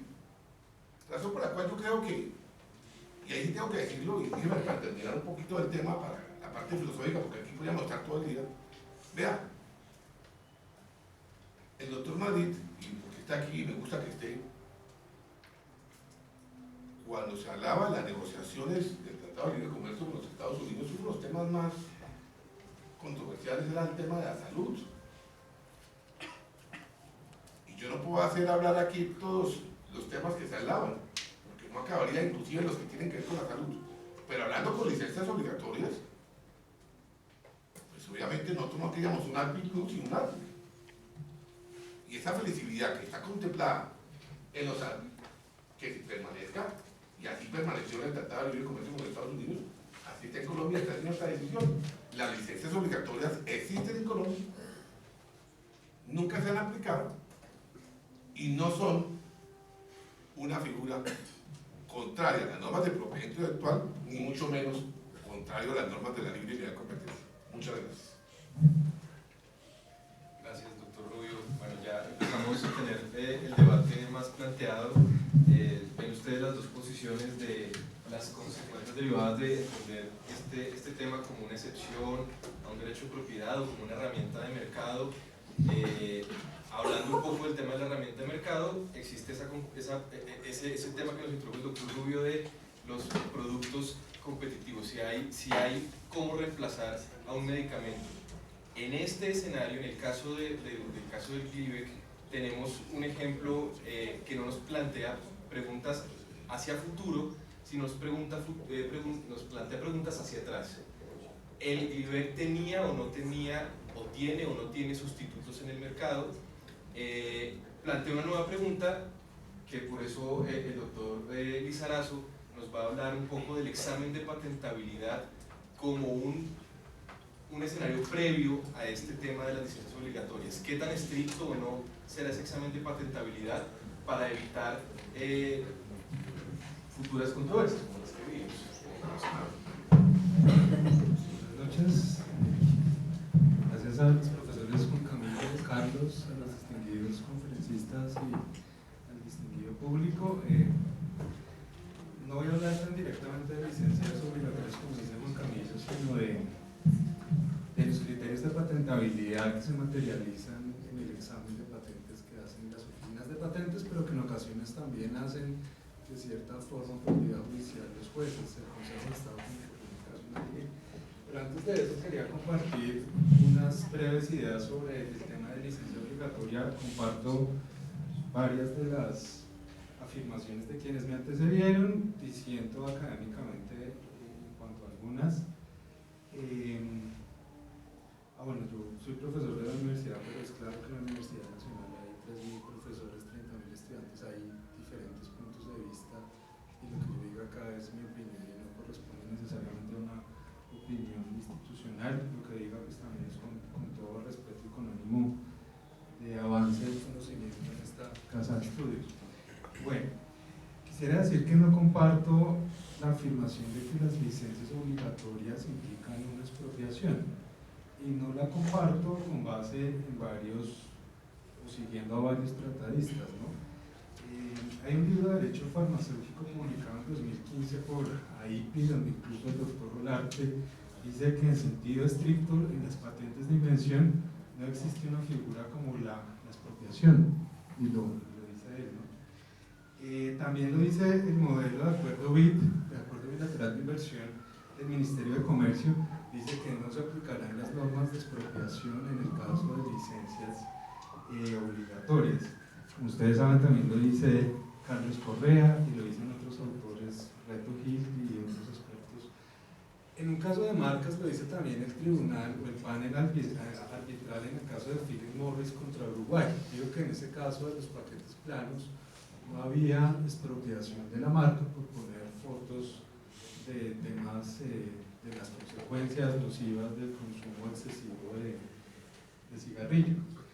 Quizá los pocos en el estado del arte quien se encuentra que dice que sí es una expropiación es el vocero de Merck en 2007 en el caso del Favirense. Sí dijo que, pues sí consideró que una licencia obligatoria implicaba una expropiación, pero todas las personas que he mencionado consideran que no.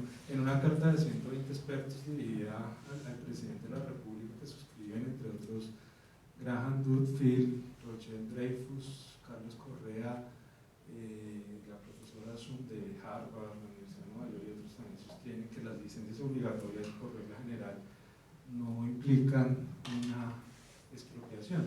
Desde luego pues puede haber puntos de vista diferentes. Entonces, como un punto en el que respetuosamente quería mostrar como otro matiz, que es lo que enriquece el debate académico. Tampoco estoy de acuerdo con asimilar el interés público a una emergencia. El Tribunal de Justicia de la Comunidad Andina frecuentemente acude al principio del efecto útil de las disposiciones jurídicas. se debe preferir el efecto en el que una exposición produce efectos al que no la produce. Y si ahí dice interés público, la idea es que eso produzca efectos jurídicos y no que sea un mero sinónimo de emergencia. La Organización Mundial del Comercio en su sitio web también dice, ojo con confundir, no se requiere, no es indispensable que haya emergencias para que haya licencias obligatorias. Dicen, es un error bastante frecuente, pero no es necesario, y los países tienen bastante autonomía para definir cuáles son las causales o no. Y en la Comunidad Andina se definió emergencia, pero además interés público, y no son sinónimos, son criterios diferentes. El Ministerio de Salud, en una actuación administrativa bastante seria, 16 meses, con 60 documentos, con pruebas, tiene un documento como de 30 páginas, pero bastante ameno, donde desarrolla este concepto de interés público, con un ejercicio comparado con Tailandia, Alemania, Francia, y creo que es de lo más completo que hay en el tema. Como ustedes ven, uno se tiende a apasionar y a hablar de licencias obligatorias, pues yo no les quiero hablar específicamente de licencias obligatorias. Si bien este tema es súper mediático, imagínense la cantidad de artículos de prensa que han salido en estos 16 meses, de entrevistas, hay un tema menos taquillero, menos mediático, que es igual o incluso más importante, y son los criterios de patentabilidad. En criterio de algunos autores como Germán Velázquez y otros, los criterios de patentabilidad son la flexibilidad más importante que tiene el ARPIC, más que las licencias obligatorias. ¿Por qué? Ustedes ya lo intuyen, ustedes lo saben, porque pueden impactar una gama mucho más amplia de medicamentos, ¿no? Y también porque es más realista. Ustedes han visto que en la práctica es bastante complicado, como lo dijo el ministro Gaviria en su discurso ante la Organización Mundial de la Salud. En la teoría está la licencia obligatoria, pero vaya y aplíquela y mire todas las dificultades que se encuentran en el camino. Entonces esas son las ideas que están resumidas acá en esta primera diapositiva, y es: licencias obligatorias son importantes, no son expropiación, además de emergencia sanitaria también se pueden dar por interés público, y sin duda tenemos el reto de proteger la propiedad intelectual, que es una de las formas de estimular la innovación, pero no es la única. El alto comisionado el secretario de Naciones Unidas tiene un panel de alto nivel para analizar el tema, y se están explorando otras formas complementarias a la propiedad intelectual, incluyendo el D-Linkage, y ya ha funcionado por ejemplo con el DNDI, la Iniciativa para el Desarrollo de Enfermedades Huérfanas. Bueno, pero sin duda tenemos el reto de proteger la propiedad intelectual sin restringir excesivamente la competencia en un sector sensible. Como lo decía el doctor Rubio, estamos ante un derecho fundamental, como lo dice la ley estatutaria, y tenemos unos desafíos grandes, ¿no? Se requiere acceso a medicamentos, pero a precios razonables. ¿Y el cómo hacerlo? La única forma no son las licencias obligatorias, de hecho puede que no sea la más importante. Creo yo que son más importantes los criterios de patentabilidad, que se materializan en el rigor en el examen y la concesión de patentes, en el control de precios, en las licencias voluntarias. Lamentablemente Colombia, por el nivel de desarrollo actual que tiene, no ha sido beneficiario de las licencias voluntarias que le dio Gilead a 95 países, o Bristol Myers Squibb a 105. Colombia ya, ustedes no, Ecuador sí, y otros países, pero Colombia no está entre esos. Bueno, ya para entrar en materia, ¿qué se entiende por criterios de patentabilidad, novedad, altura inventiva, aplicación industrial? Algunos dicen que también suficiencia de la descripción. Si bien esos requisitos suelen estar en casi todas las legislaciones, no hay un acuerdo internacional o un entendimiento unificado sobre cómo se definen o se interpretan esos criterios. Y como dice una publicación conjunta de la OMPI, la Organización Mundial del Comercio y la Organización Mundial de la Salud, eso crea cierto espacio de política pública y cierto margen de maniobra para que los países puedan, acorde a su nivel de desarrollo, buscar equilibrios entre estimular la innovación, pero también promover el acceso a los medicamentos. Está en esa publicación conjunta de esas tres organizaciones, que han reconocido que hay unas interacciones indudables entre, suena de perogrullo, pero algunos niegan esas relaciones, entre el comercio, la propiedad intelectual y la salud. Por eso estas tres agencias internacionales publican ese texto. Como les decía Germán Velázquez, dice: los criterios de patentabilidad representan la principal y más importante flexibilidad permitida por el API. ¿Y eso cómo se materializa en la práctica? Quizá el Instituto Max Planck, en una declaración sobre el derecho de patentes publicada en 2013, avanza un poco más en ver esto cómo se realiza en la práctica. Dice, por ejemplo, que ese margen de autonomía implica que los países pueden, por ejemplo, hacer lo siguiente: denegar patentes de productos y o procesos para nuevas formas de productos o sustancias conocidos. En esa categoría entrarían los polimorfos, ¿no? Nuevas formas cristalinas de una molécula ya conocida, ¿no?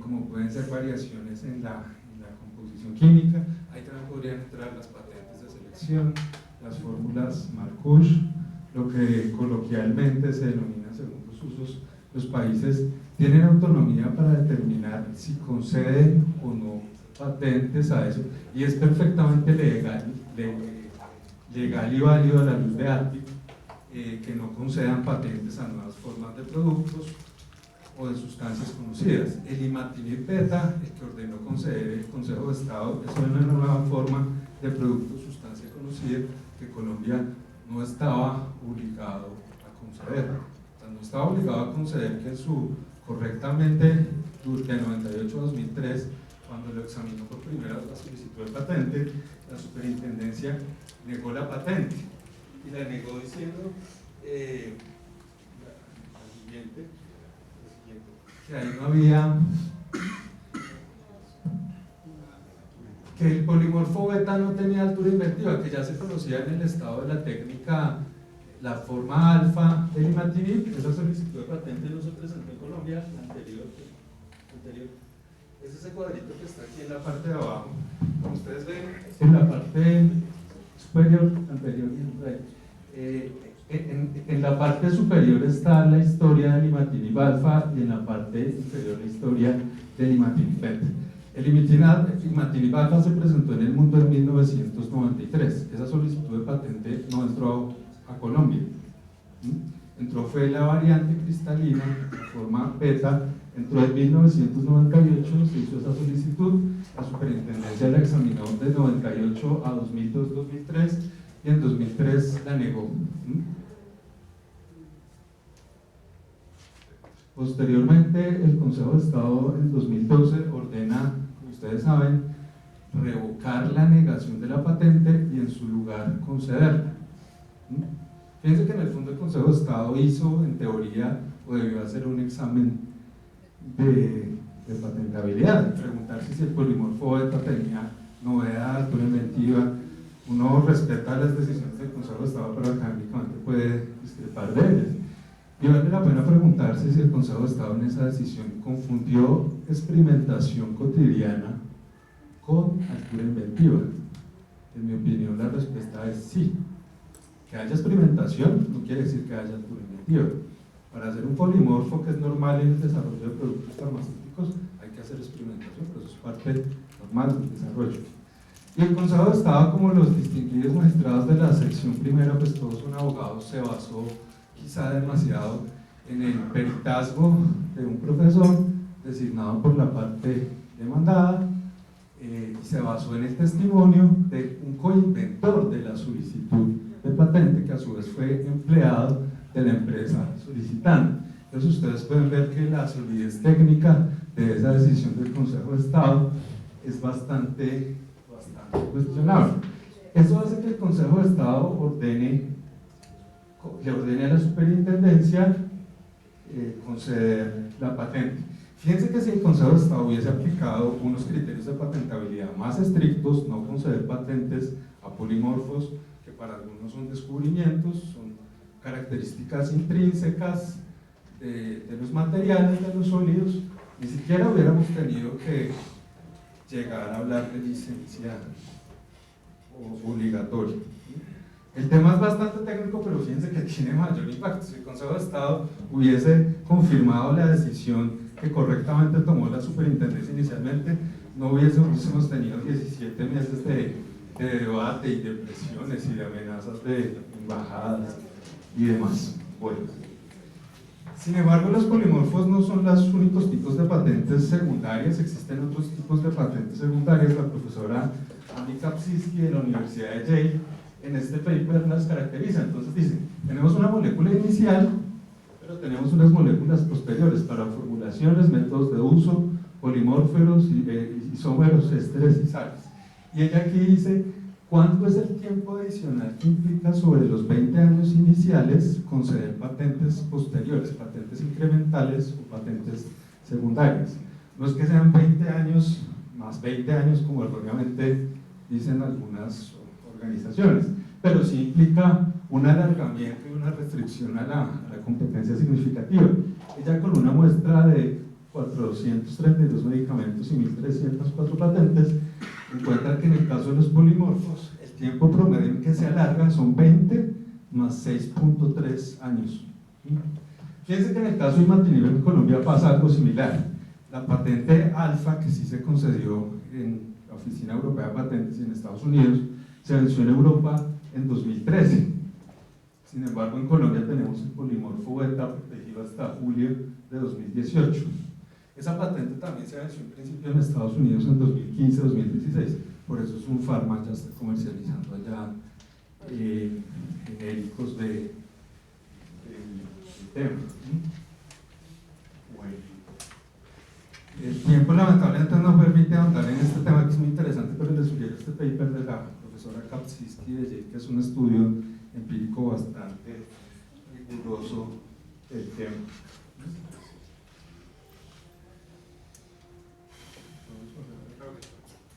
¿Cómo?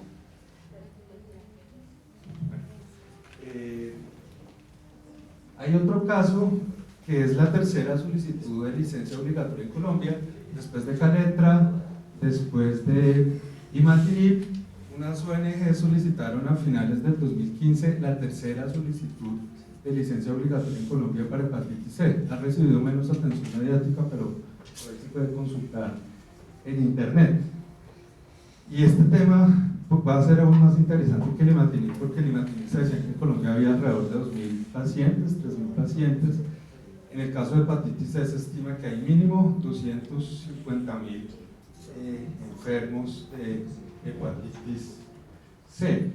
Y uno de los medicamentos, ustedes también lo han leído en la prensa, ha salido en El País, en New York Times, más importantes para atacarla o para tratar la hepatitis C es el sofosbuvir, comercializado por la empresa Gilead, que ha recibido fuertes críticas por el precio alto o exorbitante que tiene en Estados Unidos, que supera los $80.000 y hace que economías como Estados Unidos, Inglaterra, Francia, España no lo puedan pagar y lo deban racionar y darlo únicamente a los pacientes que están en estados más graves o más avanzados.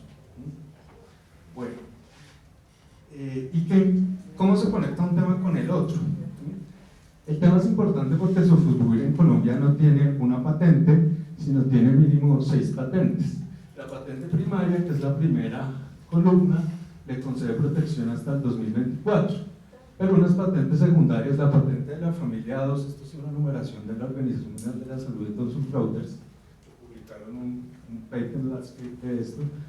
Fíjense que la patente 2 alarga directa o indirectamente la protección hasta el 2028, o sea, más 4 años de exclusividad, menos 4 años de competencia.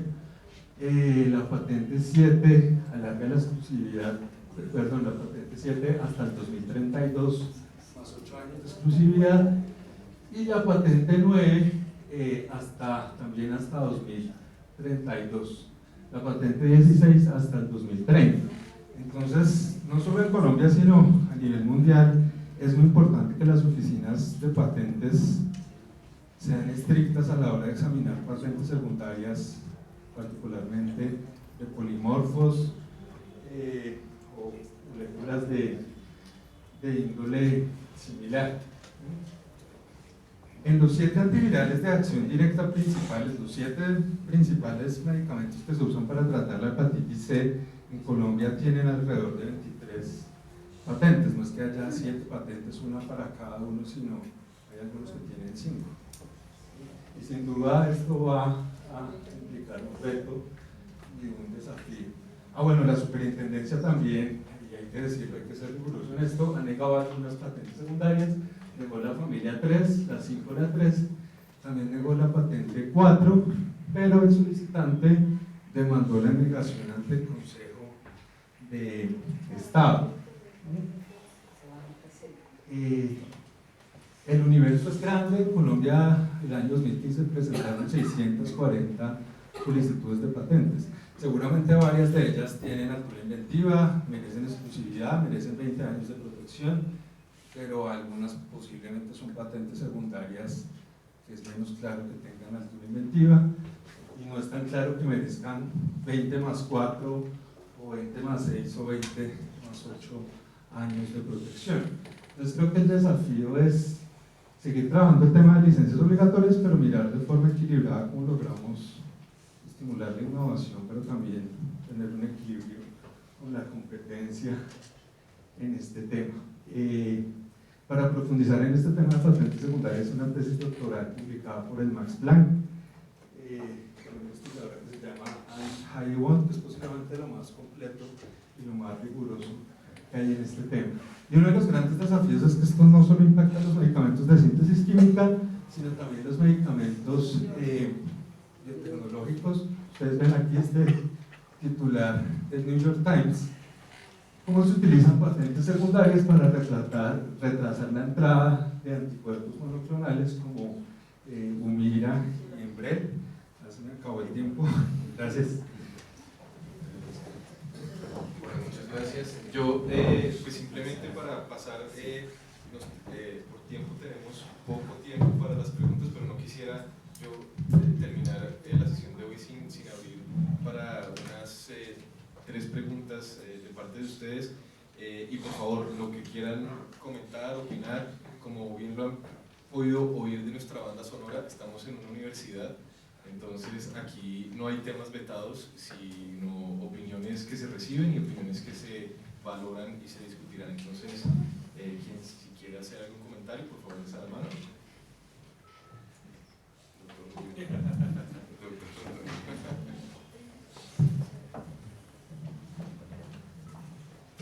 Quiero hacer un comentario sobre la última intervención, o sea, el doctor Litrazo. Y no desde el punto de vista técnico, no voy a referirme porque no habría el tiempo. Pero cuando uno quiere hablar del tema de salud y el acceso a medicamentos, yo estoy de acuerdo que uno debe hablar de los criterios de patentabilidad. Eso no me cabe la menor duda. Y pues de hecho, yo no fui al titular de la segunda referido sobre el tema. Y aquí sí debe existir una política pública sobre el particular. Porque en el caso particular yo soy un defensor de los derechos de propiedad intelectual y dentro de ellos de las patentes de invención. Pero siempre he venido diciendo de patentes con calidad. Es decir, que el Estado, a través de la Superintendencia de otorgar aquellas patentes de invención que cumplan los requisitos de novedad, altura inventiva y aplicación industrial. Y sin entrar a hablar de formas específicas, debe decir lo siguiente. La gente dirá, pero ¿cómo así que una política si es que aquí los requisitos siempre son iguales? No.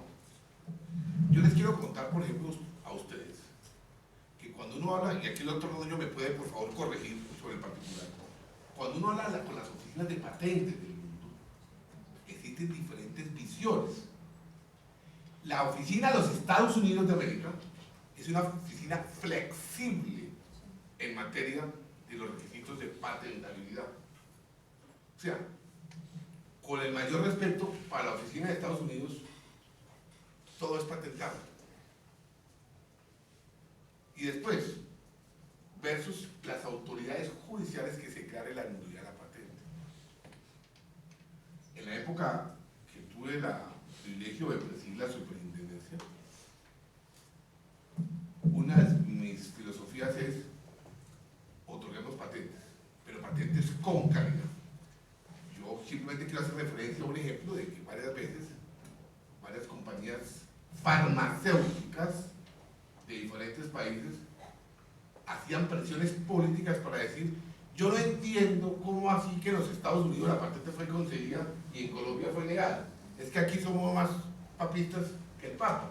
Ahora los colombianos resultaron más inteligentes para saber qué es patentable y qué no es patentable. No, señores, es que hay una diferente filosofía.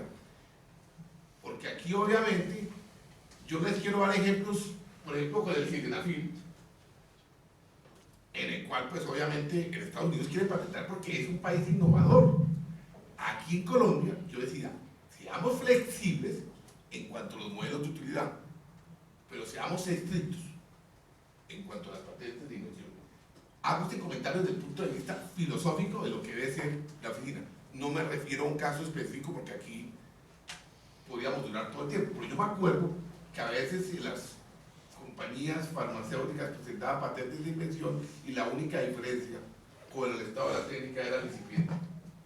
Entonces, pero tampoco puedo uno bajo un esquema de no otorgar patentes. O sea, yo no puedo decir, como una vez una oficina de propiedad intelectual dijo que eran muy buenos, porque no hayan conseguido, yo no voy a decir quién, usted lo sabe, que no han conseguido una patente en el último año. Pues por favor, eso sí me parece que es atentar contra los derechos de propiedad intelectual, y Colombia debe respetar los derechos de propiedad intelectual. Y si una patente cumple con los requisitos, pues hay que otorgarla. Pero yo digo, cuando son patentes con calidad.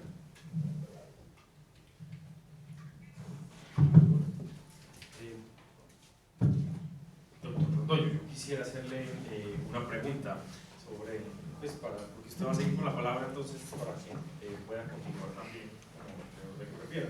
Pero sí me gustaría como, señalar algo, y es en materia de, existe el debate entonces si expropiación o no expropiación, la autoridad pues lo entiende en la medida de si es una expropiación,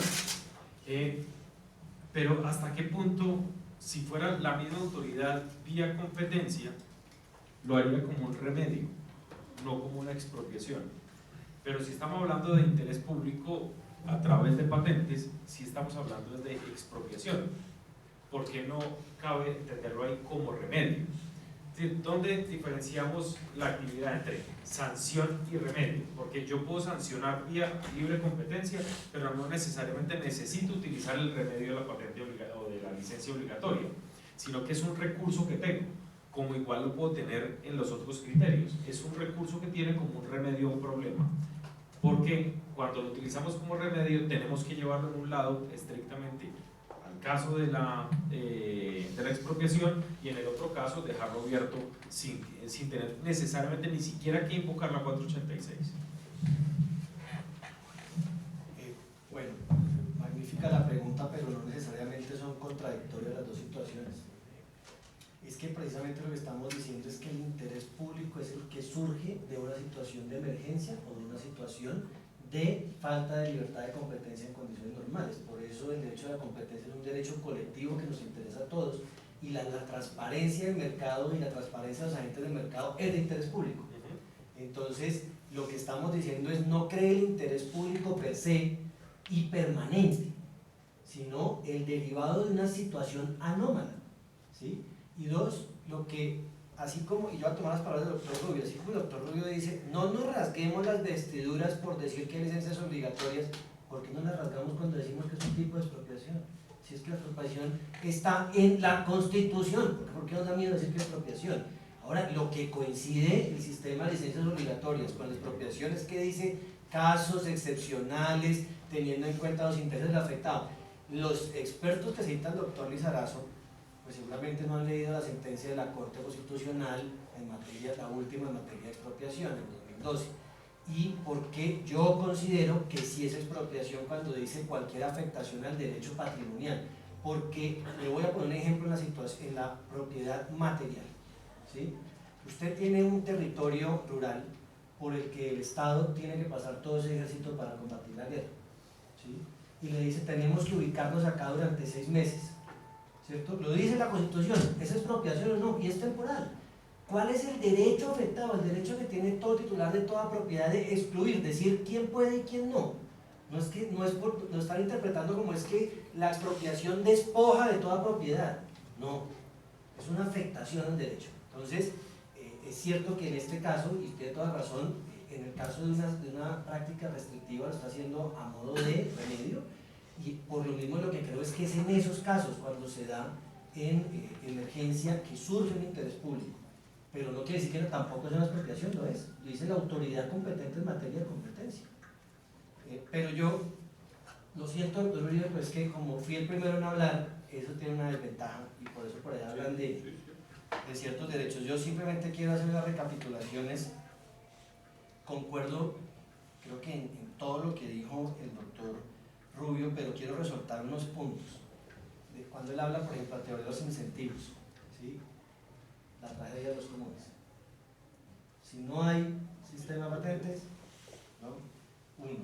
2, y se lo decía ahora el doctor Rubio, hoy en día la aproximación hacia la propiedad industrial como herramienta, hacia las patentes como herramienta, es que son pro-competitivas, y lo decía usted muy bien, competencia tecnológica, pero lo son es porque se compite por el mercado y no en el mercado, ¿ya? Entonces, hay dos empresas que quieren ofrecer el mejor producto en el mercado a partir de su valor agregado tecnológico, ¿sí? Y eso ha revaluado en muchísima medida la teoría del monopolio de la patente. Porque desde el punto, ustedes que son expertos en competencia saben de dónde viene la palabra monopolio, que es un único vendedor. Y en materia de patentes, de propiedad industrial, estamos hablando del único en capacidad de explotar la invención. Por eso esto se llama propiedad inmaterial, ¿sí? Intangible, esa intangibilidad. Es el único que puede explotar ese conocimiento que por un periodo de tiempo determinado el Estado le ha dicho usted es el único que va a explotar. Y eso ha hecho, gracias inclusive al mismo sistema de patentes, ¿no?, que el conocimiento se difumine más rápido y que hoy tengamos más acceso a salud.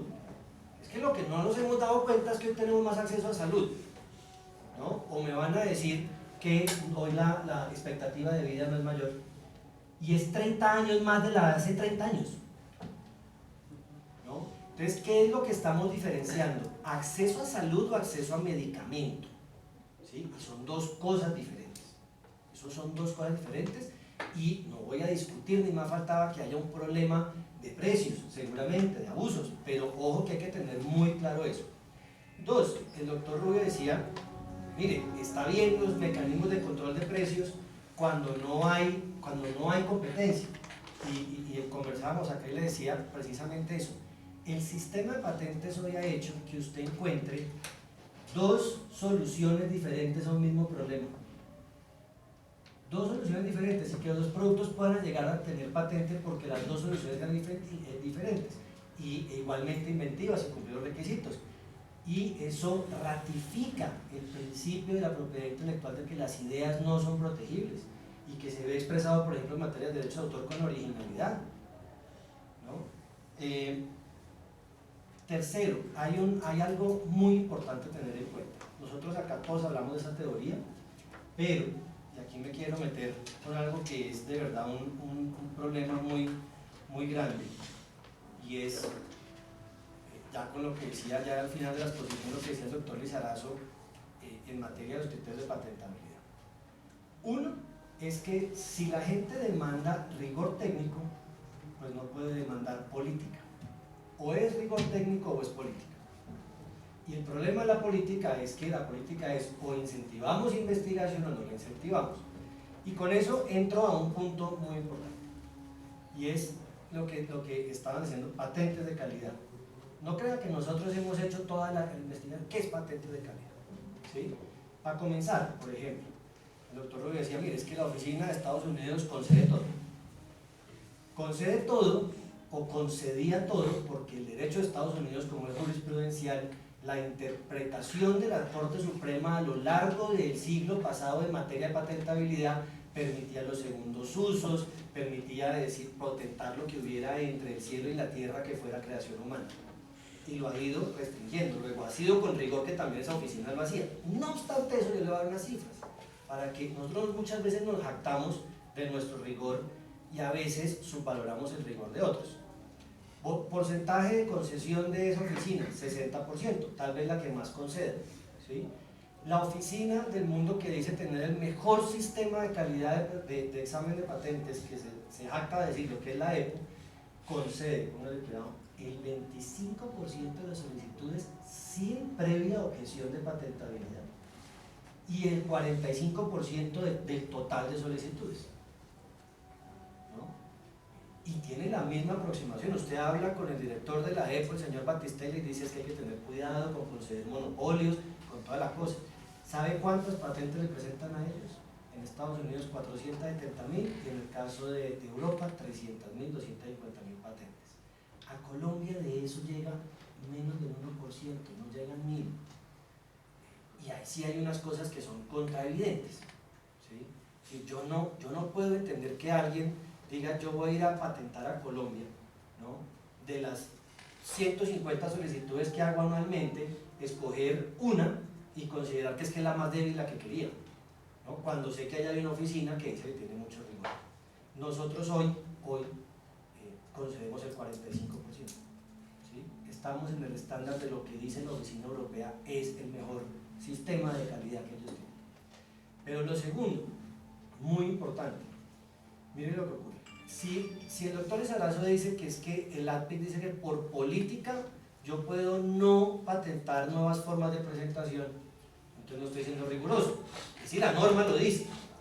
Primero. Segundo, y con el mayor respeto, consideración, porque ustedes vivieron lo que es trabajar en la superintendencia, el doctor Giancarlo, el doctor Rubio, pues a veces salen actos acertados y a veces no. Es muy, póngase en la posición de un magistrado del Consejo de Estado, que la gente le diga es que la superintendencia negó bien una patente y usted no. ¿Dónde queda la institucionalidad colombiana? ¿No? ¿Y es que acaso el Consejo de Estado no es autoridad? ¿Y qué pasa? Que la discusión de ese entonces respecto a los polimorfos era decir que era simplemente una nueva forma de presentación del producto que ni siquiera mostraba experimentación y que por lo tanto era materia conocida, revelada y por lo tanto no tenía ningún nivel de inventivo. Y póngale mucho cuidado, que por lo tanto no tenía nivel inventivo y nivel inventivo tradicionalmente ha sido interpretado como salto tecnológico, ¿cierto? Yo no, y lo digo claramente, no estoy en posición de defensa de Novartis, ni de nadie, ni nada de esas cosas. Estoy simplemente mostrando una situación que es la siguiente como país. Nosotros dijimos no tiene nivel inventivo, no implica ningún salto tecnológico. Y el medicamento, ese medicamento, es de un altísimo interés público porque hace que los pacientes de leucemia vivan 7 años más que lo que existía antes. ¿No? Entonces uno, como decía un amigo examinador de la oficina de patentes de Brasil, decía, entre mejor examinador soy, más me alejo de la realidad. ¿Sí? Pero el problema en realidad no es lo que dice el doctor Lizarazo de si no se hubiera conseguido la patente. En gracia de discusión, ¿saben cuál es el verdadero problema? Yo les voy a hacer una pregunta. ¿A usted se gana una licitación con el Estado para tener la concesión de la doble calzada Bogotá-Girardot? Si a usted le dicen que la concesión es por 2 años, ¿cuánto cobra de peajes? ¿Qué si le dicen que la concesión es por 20? ¿No? ¿Qué pasa? Que usted hace un trámite ante el Estado colombiano, no estoy hablando en cantidades, en el que primero se gasta 5 años para mirar si obtiene la patente o no. Entonces fíjese que a veces el doctor Lizarazo dice, no, es que es muy difícil obtener la licencia obligatoria, ¿le parece que era muy fácil obtener la patente? 5 años, ¿no? Y adicional a ello, ¿no? Cuando se va al Consejo de Estado, el Consejo de Estado se gasta otros 9 en decidir, con independencia. Esta situación no habría ocurrido aun si el Consejo de Estado hubiera concedido la patente en 2004, no en 2014, esa es la realidad. ¿Por qué? ¿Qué fue lo que ocurrió? Que se niega, y yo curioso que no tenía salto nivel inventivo, salto tecnológico, y en menos de un año el mercado tenía 7 personas haciendo, 7 agentes haciendo ese producto. ¿Ya? Durante 2003 o 2004 hasta 2014. Por supuesto, usted como empresario, que usted le diga, se me sale de un negocio que le cobra al sistema de salud 1.500.000 millones de pesos, no, pero ¿por qué no va a salir? ¿Sí? Ese es el punto. Muchas veces los costos de los productos tienen que ver con los costos de transacción de adquirirlos y explotarlos. El Estado colombiano no puede gastarse 14 años decidiendo si algo es patentable o no. Gracias. Bueno, muchas gracias. a todos por haber asistido. Me imagino yo quedan muchas preguntas y debates que prometemos buscarles espacios para que las podamos tener acá en esta universidad. Les recuerdo simplemente que en la página que encuentran ahí van a quedar próximamente colgados el video y el audio de este conversatorio, y pues los invito a que estén pendientes de los próximos eventos que anunciaremos por ahí mismo, ¿vale? Muchas gracias por venir y muchas gracias a los